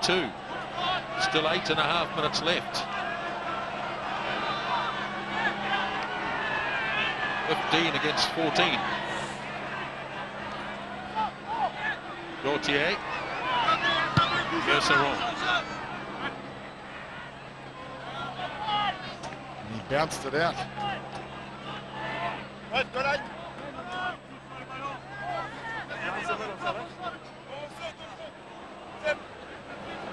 Marty Holler hasn't had a go tonight. Oliver and Hewitt. As Kevin Mialamu throws, very flat throw, and putting Gallagher under pressure, but the referee was playing advantage there. Knocked on by the French. Off blue hands, knock on. Yeah, I think, in fact, it showed how competitive that French line-out is. The way Joe Rokocoko scored those tries in the first half, Murray, you would have thought this game is going to open right up. The All Blacks are going to take control. Well, that's what it looked like. So the French are composed. Good sides are. The scrum hasn't been 100%, has it? as Kelleher, away goes a little Byron Kelleher. He's still on his feet. Now he delivers the pass. Rokathoko couldn't hold it. Play on, and Case Muse with all his power. Case Muse fighting his way to the line, and let's have a look. I'm not even going to the TV. Scrum 5. No, he's not even going to go to the TMO. He was there, he made the call, Andre Watson. Well, good courage, pleased to see it. You mean a knockdown there? Well, it would have been a triumph had Case Muse scored. He's entered. He's running hot at the moment, Case Muse. So he can see that it's off the ground, Andre Watson. Fair enough, good call. The heat continues. All Black scrum, remember, a man down. So Jerry Collins picked that ball up, trying to create better ball. Although it's still stationary. Now they're trying to organise themselves here. The French coming from all different angles. Here goes Muse again. Just a metre short. Kelleher digs it out, and he gets thumped. He had no hope, really, Byron Kelleher. The French have turned him over, and they've belted it away downfield. And it's going to stay in the field of play. Carter goes after it. He's surrounded by French players. Let's go, Checo, come on. Let's go, come on. There it is at the back of the All Black ruck. They regroup. Boy, some of them a bit slow to get back, very slow to get back. Umaga has to tidy up. He lays it back. You had a look, Tana Umaga. Nialamu works it off to Collins. Collins hands it off to Spencer. Betty, get someone on off the blast. They're coming quickly, but this will beat them all. I think Spencer did the right thing. Remember, there's 14 against 15. He wanted to play the game down into the French half. This looks like Jerry I heard Collins. something from where I was. Oh, he's in trouble too. I heard it from where I was, guys.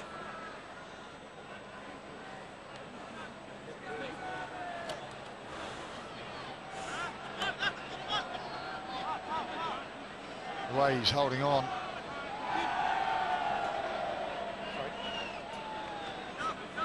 It's the leg they're holding. Well, I've said before that Jade Stadium hasn't been a happy place for Jerry Collins. Oh, nasty angle. Just look at the agony. Marty Holler is about to take his place in jersey 19. Not good signs for Jerry Collins.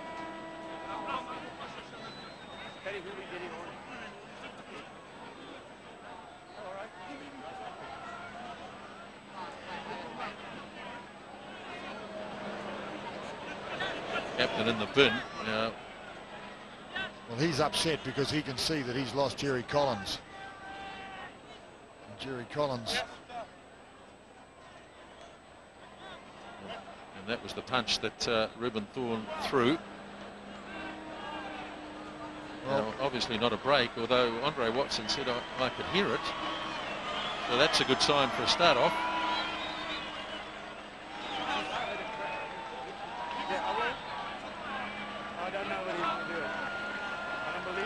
It looks like he wants to stay out there.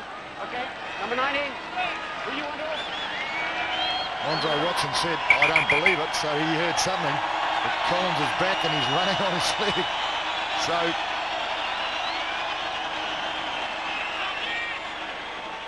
that can't have been as bad as we all thought, but it looked pretty bad. Does that count as a cap for Marty Holler?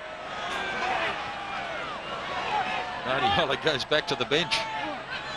Stay there, fellas. Gaultier for Merceron. This is off the side of the boot. Howlett has it under control. Slings it wide. Spencer waiting. Now the French defence marshalling forces. Umaga again puts that little kick in. Tipped back by one of the French players to Merceron. And he's driven to the ground by McCaw. Now France. Just the sort of side who can do something from their own 22. Well, they've got numbers out here. Clerc on the left wing side. They've run it almost to the halfway line. Gaultier. Now there's plenty of players out here. And the ball lost. it wasn't forward. Yes, it was. Looking dangerous, France. Remember, only 6 points in arrears. Oh, sorry, 8 points in arrears. Injuries all over the place here in the second half. It's Cliarc is receiving attention again on the sideline for the French. Oh, it must have just been touched by that player, Josillon.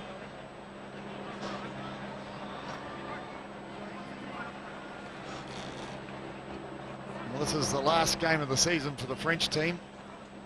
Talking to Philippe Sello before the game. It's been a long season. But they certainly have thrown themselves at this game. After their disappointments in Argentina, I think everybody expected them to come back, and we've seen them come back. They've played well against a good All Black side. Engage. Still only the 14 players there, remember. But the All Black scrum, Your man's holding. not surprisingly, is under real pressure here. If I was the French, I'd take a kick of goal here with 4 minutes remaining in effect. We know that Trey will get distance. Jerry Collins must have had the message to come off. He's not looking too good, so Marty Holler is back on jersey 19. Well, you can't have 2 loose forwards, or 1.5 loose forwards on the field. If you're one man short and you've got one limping.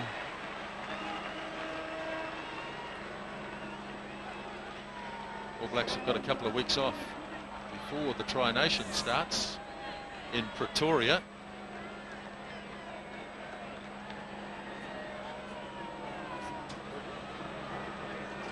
Well, the way Jerry Collins is limping from the field, he's obviously got a problem, even though he wanted to stay on and play on. So here's Damien Trey. Last one certainly had the distance. This one has the distance, and it also has the direction. Now we've got a game and a half on our hands. 28 points to 23, and still 4 or 5 minutes remaining. And Michalak, I think, is going to come back on. So he's in the blood bin. What does it look like down there, JP? You're pretty close at hand. It doesn't look too bad, actually, Mix. I can't see too much at the moment. It's been hidden away. All Blacks conceding points with Ruben Thorne in the bin, as it's taken by Merceron, and his kick is in touch. Well, now the French are only one scoring play away from winning. Who would have believed it after seeing those Rocco Thoko tries? So New Zealand would be looking to take this ball in and drive it, I would imagine. Although they are 1 forward down, which makes it a little bit difficult. Well, Ruben Thorne might get back on the park for 30 seconds or so. Sloppy throw. McCaw, though, has recovered.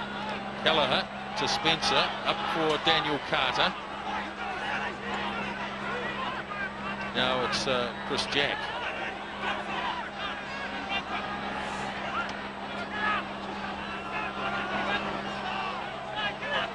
Up almost to the 22-metre line.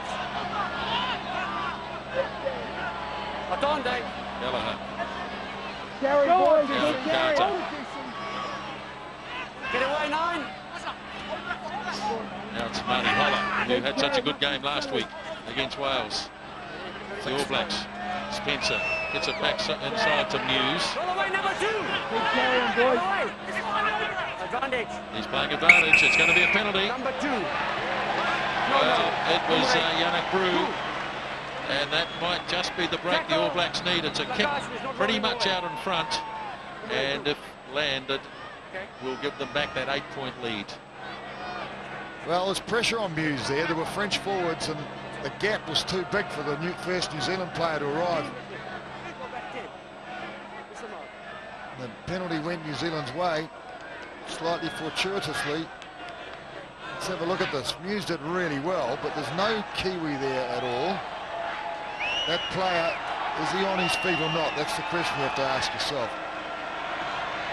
Well, Ruben Thorne's retaken the field for the All Blacks. He'll get another minute or two.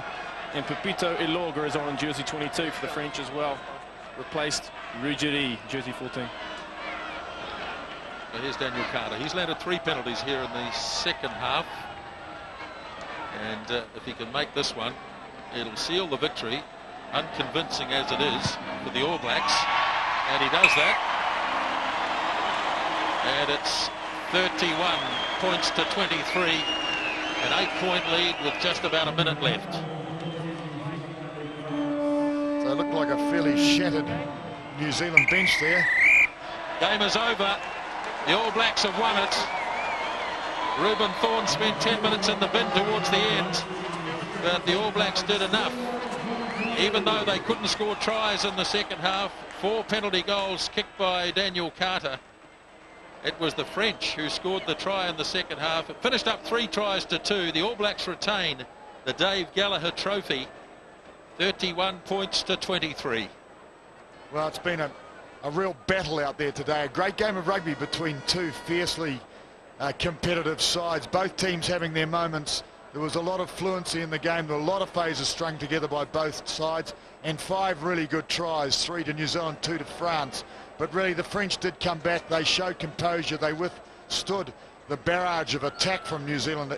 New Zealand threw everything they had at them. The French held, and they were composed enough to come back, to answer back and climb back into the match. In the last 5 minutes, well, I guess most of this crowd sat there holding their breath, wondering, will the French steal it in the last moments? I don't think they deserved to. I think it was a worthy victory to New Zealand. They scored 3 tries in the first half. They couldn't score another one in the second. 31 to 23. Reuben Thorne is on the field now with John Preston. Well, Reuben, you're the hot favourites going into this match, but against the French, it's never really that way, is it? No, we certainly didn't underestimate them, and you know, they threw everything at us, and a lot of those guys are young guys that came in here and they had everything to play for, so we knew it would be like that. You dominated possession, particularly in that first half, and you had 15 minutes of quite brilliant rugby. I think you scored 3 or 4 tries. Yeah, we had a good patch there, but you know, the rest of the game didn't really flow, and you know, they're very competitive, very combative side, and that's just the way it was. Lineouts had been such a great factor in previous games, particularly against England, but you battled there tonight. Yeah, they've got a very good lineout. You know, they really did their homework, obviously, and put us under a lot of pressure there. So, you know, we had to go and do some work on it, but you know, they're very good at it. That's the end of your first phase of 3 test matches, and then you're leading into the Tri-Nations. How are you feeling about where things are at the moment? Oh, we've been steadily improving, I think, and you know, it's another step tonight, a night of building combinations, and you know, now we can look forward to the Tri-Nations, and hopefully we'll get things going well there.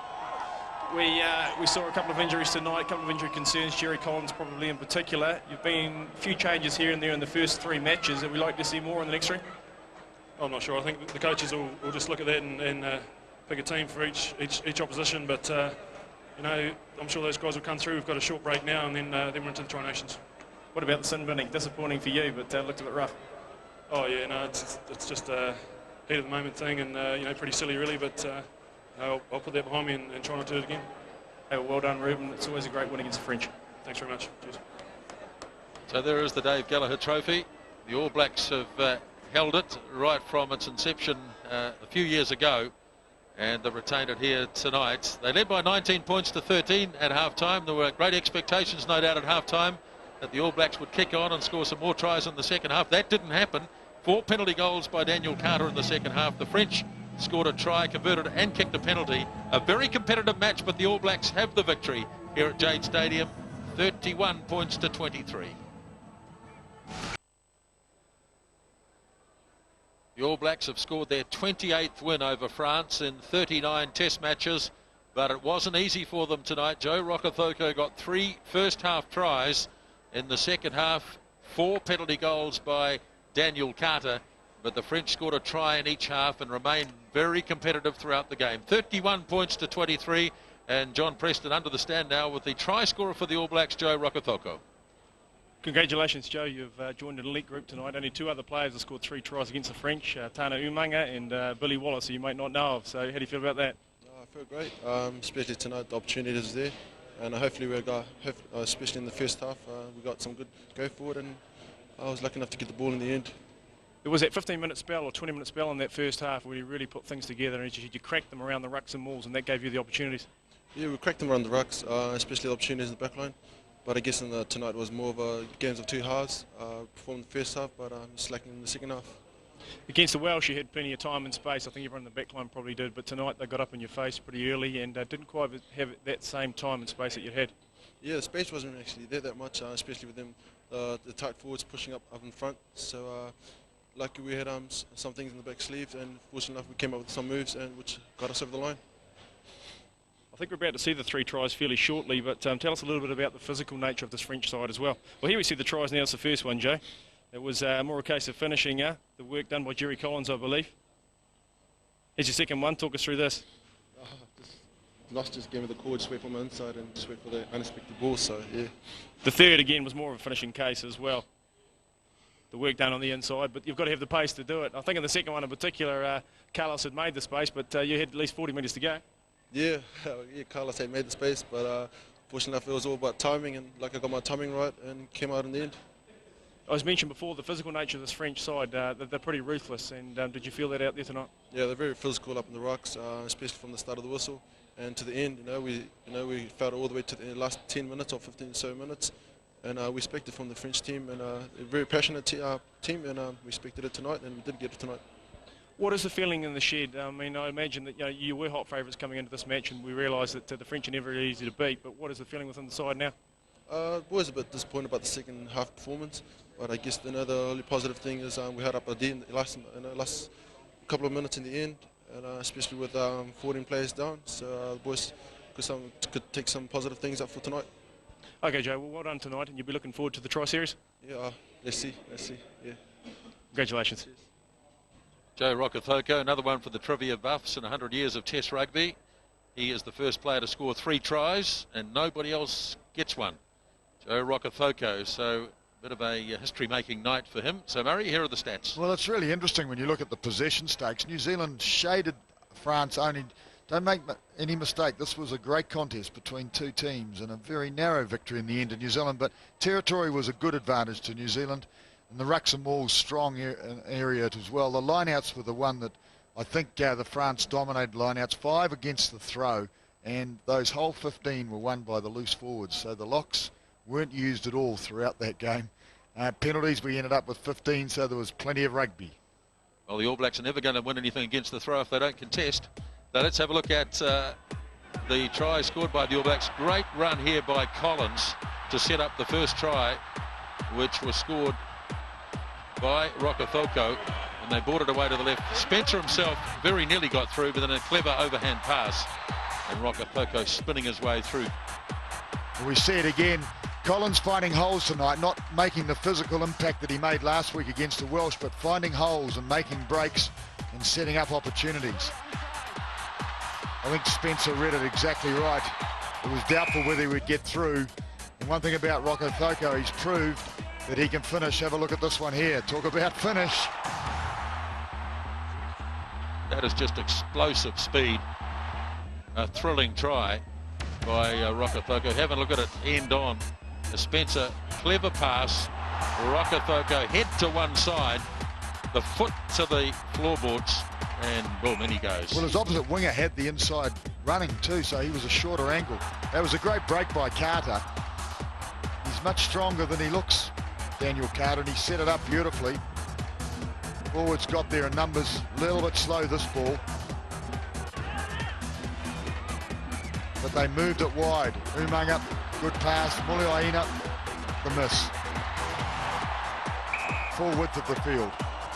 So those 3 tries scored by Joe Rokothoko in very short order in the space of 7 or 8 minutes.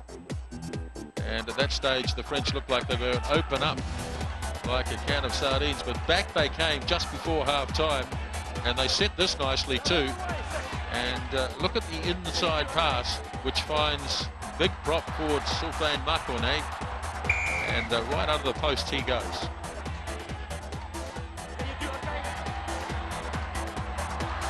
That was a big boost for the French. They looked as though they'd go to the break a long way behind. And then the only try scored, the All Blacks had just lost their captain Reuben Thorne. There was no defence here at all. It was a big scrum too by the French. Look at the gap. It's the inside line again, which was rather similar to the first try they scored. Different player, of course. So it finished up at 3-2. The All Blacks 3 tries in the first half. The French got 1. And then Josillon scored a second half try for France. 31 points to 23. An 8-point margin in the finish. Now let's go under the stand, and JP has with him Jerry Collins. Fine performance tonight for yourself, Jerry. You're an integral part of that, the breaks you made around the rucks and mauls, particularly in that first half. Yeah, we managed to get a roll on, the guys up front. Managed to get over the headline a few times, so it makes it easier for the second wave coming through. Guys like me and Richie. I think, in patches the pack played, pretty well, but, we've still got a long way to go. And there's a lot of work to do. Yeah, it was a bit patchy. We took the first half, there was some great stuff, but in the second half the French came out strong, and really you struggled to break them down then. Yeah, the French are the French, they get a sniff and, they're in there, but, in saying that, like any other game, we'll take the positives and work on the negatives in the game, and there are a few, but we've got time, and it's better than losing a test match, not playing well, but winning. The French got a lot of height in the line-out, and apparently they'd worked a lot on that during the week, and they had quite a bit of success. Can you see any reasons why? No, we may not got 100% today, but that's a platform to work off there. The goal is always to get 100% in your line-outs, and at least we know we still got to work on them, and we've still got a long way to go. As per usual, it seems you took a bit of punishment, went down a couple of times, and finally had to leave the field. What were the problems? I don't know. I'm not one to watch replays, but I'm sure people who are watching at home would have seen it. But I've got a couple of weeks to get it right, and a couple of weeks to freshen up, and next couple of weeks will be good for the boys and good for the camp. We heard live that the referee had heard some sort of crack or something in what appeared to be your knee. What was that? Yeah, the referee, he's a good guy, and he's in and they kind of slowed the game down for us, when it happened. So it was pretty good. But injuries are part of it. I'm just a bit unlucky to get my first year, but hopefully my luck will change. Jerry, with your last couple of performances, you're bound to be a part of the starting 15 in the Tri-Nations. What things do you think you'll be working on there? I think, just in general as a squad, we're not thinking of starting 15s, we're just thinking on, in general, just working our skill level up and working on the things that, didn't go so well today, and, that we need to work on, building towards the next couple of games. So, there's a positive outlook on it, and, we're looking forward to it. Hey, well done today, Jerry, and good luck for the Tri-Nations. Yeah, cheers, John. Well, he had a big night tonight, Jerry Collins. This was the big run that set up the opening try, and he was powerful with the ball in hand again tonight, was Collins. And it seems, just listening to that interview, that the injury is not too serious. Let's hope not. And this is when it actually happened, as he runs across, and he gets hit in a pretty solid tackle, and the legs all twist in different directions. The agony is obvious immediately. So this is under the stand. Case Muse had a bit of a run tonight, and he gets a good hand from both Robbie Deans and from John Mitchell. Certainly made an impact again. Case Muse was very close to taking over from Richard Lowe as the top try-scoring prop in New Zealand Test history. That will have to wait for another day, but here at Jade Stadium tonight, the All Blacks, they've struggled in the second half, but they've got home by 8 points over the French.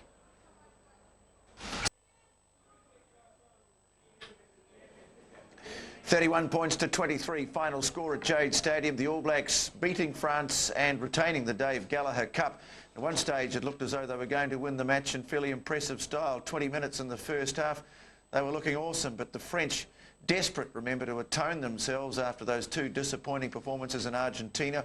Players clinging on to their hopes of forcing their way into the French World Cup squad. They really came out all guns blazing at times in the second half. They managed to slow down the All Black ball. They engineered a couple of very good tries for themselves. And then when Ruben Thorne was sin-binned, well, it was a case of the All Blacks having to hang on. They did so. They won the Test match.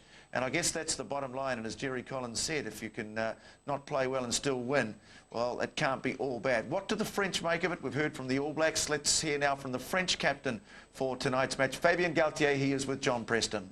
Well, Fabien, I'm sure you'd be very disappointed, but given that you'd left a number of frontliners at home, you can't be too unhappy with the final result. Yes, it was. We know that it's going to be a very difficult match. The tournament starts difficulty for us because we lose too much in Argentina, but we work hard during 3 weeks and we improve, and our level tonight was better and better. It's a pity that they score three tries quickly, because after we are in the match and we score 2 tries, and when we are not so we was near the score at the end. But I think All Black have to win today. The best team today win. It was that 15-20 minute spell in the first half that really made it difficult for you. The All Blacks poured on 3 tries there to Joe Rukethoko, but apart from that, you're in the game really throughout. They took us in the part of the field near the rock. We have a good defense, but not near the rock, and they took the advantage line near the rocks many times. They scored 2 tries, and after we rectified our defense, and we were more stronger near the rock, and it was okay for us. We have good pressure, and we can play our game. You had done a lot of work on your lineouts during the week, and they worked particularly well tonight. Yeah, we have a good lineout, but it's not sufficient to win. You must be pretty confident after that performance going into your build-up to the World Cup. We have the World Cup is in 5 months. We have we can work better, and particularly on the rock zone. We have to improve our pressure and our ability to put pressure at the other team. It's been stated that one of the main aims of your trip to Argentina and then to New Zealand was to find the bulk of the World Cup squad that weren't left at home. Do you think that's been achieved? I don't know. If I'm not the coach to the World Cup squad, you have to ask to Bernard Laporte. But when a tournament, it's important to improve and for all the players to discover a new thing. And it was the objective. The objective was to win 2 matches, but no victory. Donc it's not a good tournament, but our level was better and better after the match. You had a lot of injuries and a lot of changes from the bench. Have you got too many concerns here? You know, for us, it's the end of the season. We play since 12 months, so we are very tired. And I think it's not very important injury, but the players are very tired now. Oh, well, thanks, Fabian, and have a good journey home. Thanks for at New Zealand country. It's always a pleasure to play against Kiwi. It's always a pleasure to meet a player like New Zealand with the quality and the spirit. We are very enjoying. Thank you very much. Thank you. Yeah, nice stuff there from Fabien Galtier, the French. As we heard from Philippe Sellard, both earlier on tonight and also on Thursday night, they still love to play against the All Blacks, and that's good to hear that sort of thing, because there are a lot of people in this country who would have you believe that that's not the way. But let's look at this match tonight, because it was disappointing. I think a lot of people were expecting the All Blacks to play clinically and win comfortably. That did not happen tonight. Murray Mexted, do you have concerns about what you saw tonight? No, I don't have concerns. In fact, I think that a lot of New Zealanders underrate the strength of French rugby. They've got about 4 or 5 times as many players as us. They've got a very competitive structure. We're not exposed to it like we are to some of the British teams, for example. And they're very competitive and very strong. And I think that they showed tonight. I mean, with a lot of players missing, what did we have? 5 test players and the forwards missing. Their second line were very strong. And I think they withheld the barrage of attack that we threw at them. And they came back and they answered back. But to answer your question, Tony, I know it's taken a long time because I don't want to underestimate the French, but I thought the New Zealand team built strongly. I think that we showed courage on occasions. We don't have a pattern yet that's comfortable, I don't think, but we showed tremendous ability to score tries. And there's a lot of potential on this side, and I think it's building rather nicely, but it's not there yet. Yeah, Chris Laidlaw, perhaps one of the more encouraging things about that game was the last 10 minutes. They had to dig deep. I think at one stage they survived something like 14 phases with the French on attack in and around the 22 line and defended really well. So I guess that was some sort of test that was passed tonight. Yeah, that was a test that was passed. I mean, they had to win the match. Sure, the French got back into it, but they held on and they regrouped, and they had a very good period in the last 10 minutes. They were well and truly on top. So really, overall, I think not a bad performance. I mean, we were surprised by the quality of the French forwards. I mean, particularly in the line-out, but the driving, you know, the upper body strength. They did embarrass the All Black pack. there were differences. I think there were players ejected at the right time. Brad Thorne obviously came on at the right time. I thought Ali Williams had a pretty modest game. Yeah. When Muse came on, almost immediately there was more go forward, and I must say that Kelleher contributed a lot to that as well. So that was good. The timing of the replacements was good. You know, not everybody's going to be satisfied, but basically it was a pretty good test. Yeah, and as Jerry Collins said after the game, Murray, that okay, they didn't play all that well, but they still won, and it's better than losing. Let's have a look at the line out, because again, it was a problem area, and once more the French have this great ability to attack the opponent's line out, and I don't think that should be underestimated as a factor in the 5 lineouts that went against the throw. Well, I think they took us by surprise. I don't think we expected them to compete like they did in the lineouts. And the interesting thing was that it was only their loose forwards that won lineout ball. There wasn't one lineout won by a lock in this game. And they're big loose forwards too. I mean, Tobacco is just under 2 metres tall. And the player that went off, Arenoriki, yes. Yeah, well, he's about 6'4" as well, yeah. and he'd won 7 lineouts by the time he went off. I think if you look at those lineouts that we just saw there, definitely a couple of them underthrown, but also you saw the French putting a player or 2 jumpers jumping together, put tremendous pressure on the All Black lineout. Yeah, for a team that doesn't speak English, I don't know how they worked out our lineout calls. Maybe that's part of it. When you don't speak the language, you've got to watch the movement of the players, the positioning, and I think that they read it. For 2 jumpers to compete against 1 on our ball, they must have known what was going on. But five wins, we never won one of their lineouts, so it's an area that we definitely have not got in the bag. Yes, it was just, that was disappointing, wasn't it, Chris? Because against England, our line-out went well. I mean, they had a cakewalk against the Welsh. Yep. This time they came under a different kind of pressure. And as you say, maybe part of that was due to tonight, just Ali Williams just didn't seem to be on song with his game. He got out-jumped a couple of times. A couple of those throws that the French stole, Ali Williams was simply out-jumped. I mean, sure, there was a couple of short throws from Anton Oliver. But, you know, you've got to get your own ball. What worried me more, however, was the clearances of the ball from rucks and mauls. It was slow, it was scrappy. Steve Devine had a nightmare for about a quarter of an hour or so, couldn't get a single ball away for ages. It was kind of back to what we saw against the English, wasn't it, Murray, where the French were able to slow the ball down, and New Zealand were having to deal with static ball, but also, again, we saw the value of fierce competitiveness at the breakdown, physical, getting in there from the French, didn't we? Now we're getting into it, Tony. See, that's what I really liked about competing against the French side. Northern Hemisphere team, different style of game, and the area I think that they're more effective than the Southern Hemisphere. I never thought I'd hear myself saying this, but they're more effective at competing in the line-out and in broken play. They weren't happy just to hold up our drive. They had players ripping our guys forward, blowing guys backward. They were doing anything they could to mess up the ball. I don't think Devine's had that sort of, well, it certainly was. We didn't treat him. It was a pretty rough spin, wasn't it? You have to pay a tribute to Galtier here.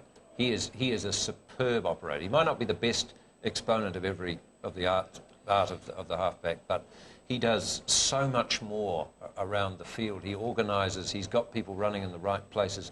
He never put a foot wrong tonight. I thought it was a superb performance. What about the Spencer-Devine combination? As we just mentioned, they were having to deal with static ball under pressure, sometimes at the scrum. I mean, how do you feel that Spencer-Devine combination handled things? I thought Devine passed pretty well under a lot of pressure, a lot of the time.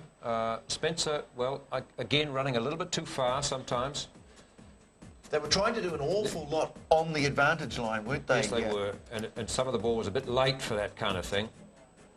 Well, I think Spencer ran hard onto the ball. He did run. He ran well, I thought, most of the time. But you know, we've spoken about the pressure ball, but we did win a lot of very good ball. We even heard Gaultier in his interview there saying that the All Blacks attacked us down the centre of the ruck and maul. The pick and go, I think, worked well. I mean, breaks like that of Collins's, we've got a lot of go forward ball that Spencer can really exploit. Yeah, I think that was perhaps one of the frustrating things about watching the game, was that when the All Blacks got things right, it looked darn good, and I think we thought in the first half that, you know, we're in for a big win here, but then just sort of little lapses and the French coming back combined to perhaps make it a bit of a frustrating exercise. Well, yeah, it was, but I mean, you've got to give the French credit. They actually regrouped, they dug in deep, they knew what they had to do to slow the ball down, and they managed to do it. Yeah, that's something that maybe we need, as you've suggested, Murray, just need to learn to do a little more, is give the French a bit of credit and not just put it all at the feet of, you know, All Black mistakes. Or you know, I actually think that was a really good win. I mean, we beat a truly wonderful international side. I mean, the last decade of performances against the All Blacks have proven that. We've only won 4 of them. That was a good win, and we scored 3 good tries. We also showed that we had the ability to score a hell of a lot more. And I think that's exciting. Well, I just think we've got a lot of areas to tighten up. I don't think the selections are right at the moment. Okay, tell us where do you think they're not right? Well, I'm not going to identify any one single player, but I don't think we've got a comfortable pattern yet. I don't think we've found out where our rhythm is, where our hot spot is. I think there's some work to go in that area, and I think we've got some work to do in the line-out as well, and the scrum, because don't forget we were under pressure on our ball in the scrum. I think it's also worth remembering too that the All Blacks were in the process of scoring a try that might well have put this game beyond the reach of the French, and for some reason Andre Watson called them back for a forward pass that I'm afraid that was just a bad mistake. Bad mistake. I mean, they got close 4 or 5 other times as well. There were a number of tries that might have been scored. And they aren't always. You can't expect them to score every time. It was pretty good though, Andre. I don't throw platitudes very often at referees, but usually throwing other stuff. I thought he was good. I thought he allowed the game to go. In fact, he maybe allowed it to go a little bit too much on occasions. But 15 penalties. I mean, there was plenty of rugby out there. I mean, no one would go away from this ground feeling like they haven't seen a great game of football. Yeah. Okay. Well, so the All Blacks have won it 31-23. Not the convincing or comprehensive win that at times it looked like it was going to be, but they've certainly come through a real workout against the French tonight. And remember that the All Blacks, without Ruben Thorne for 10 minutes in the second half, when he got sent off for a bit of a swish at a guy who'd sort of dived like a Polaris missile into the right. For viewers of the Rugby Channel, we'll be back very soon with the post-match press conference.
The All Blacks versus France was proudly brought to you by Telecom New Zealand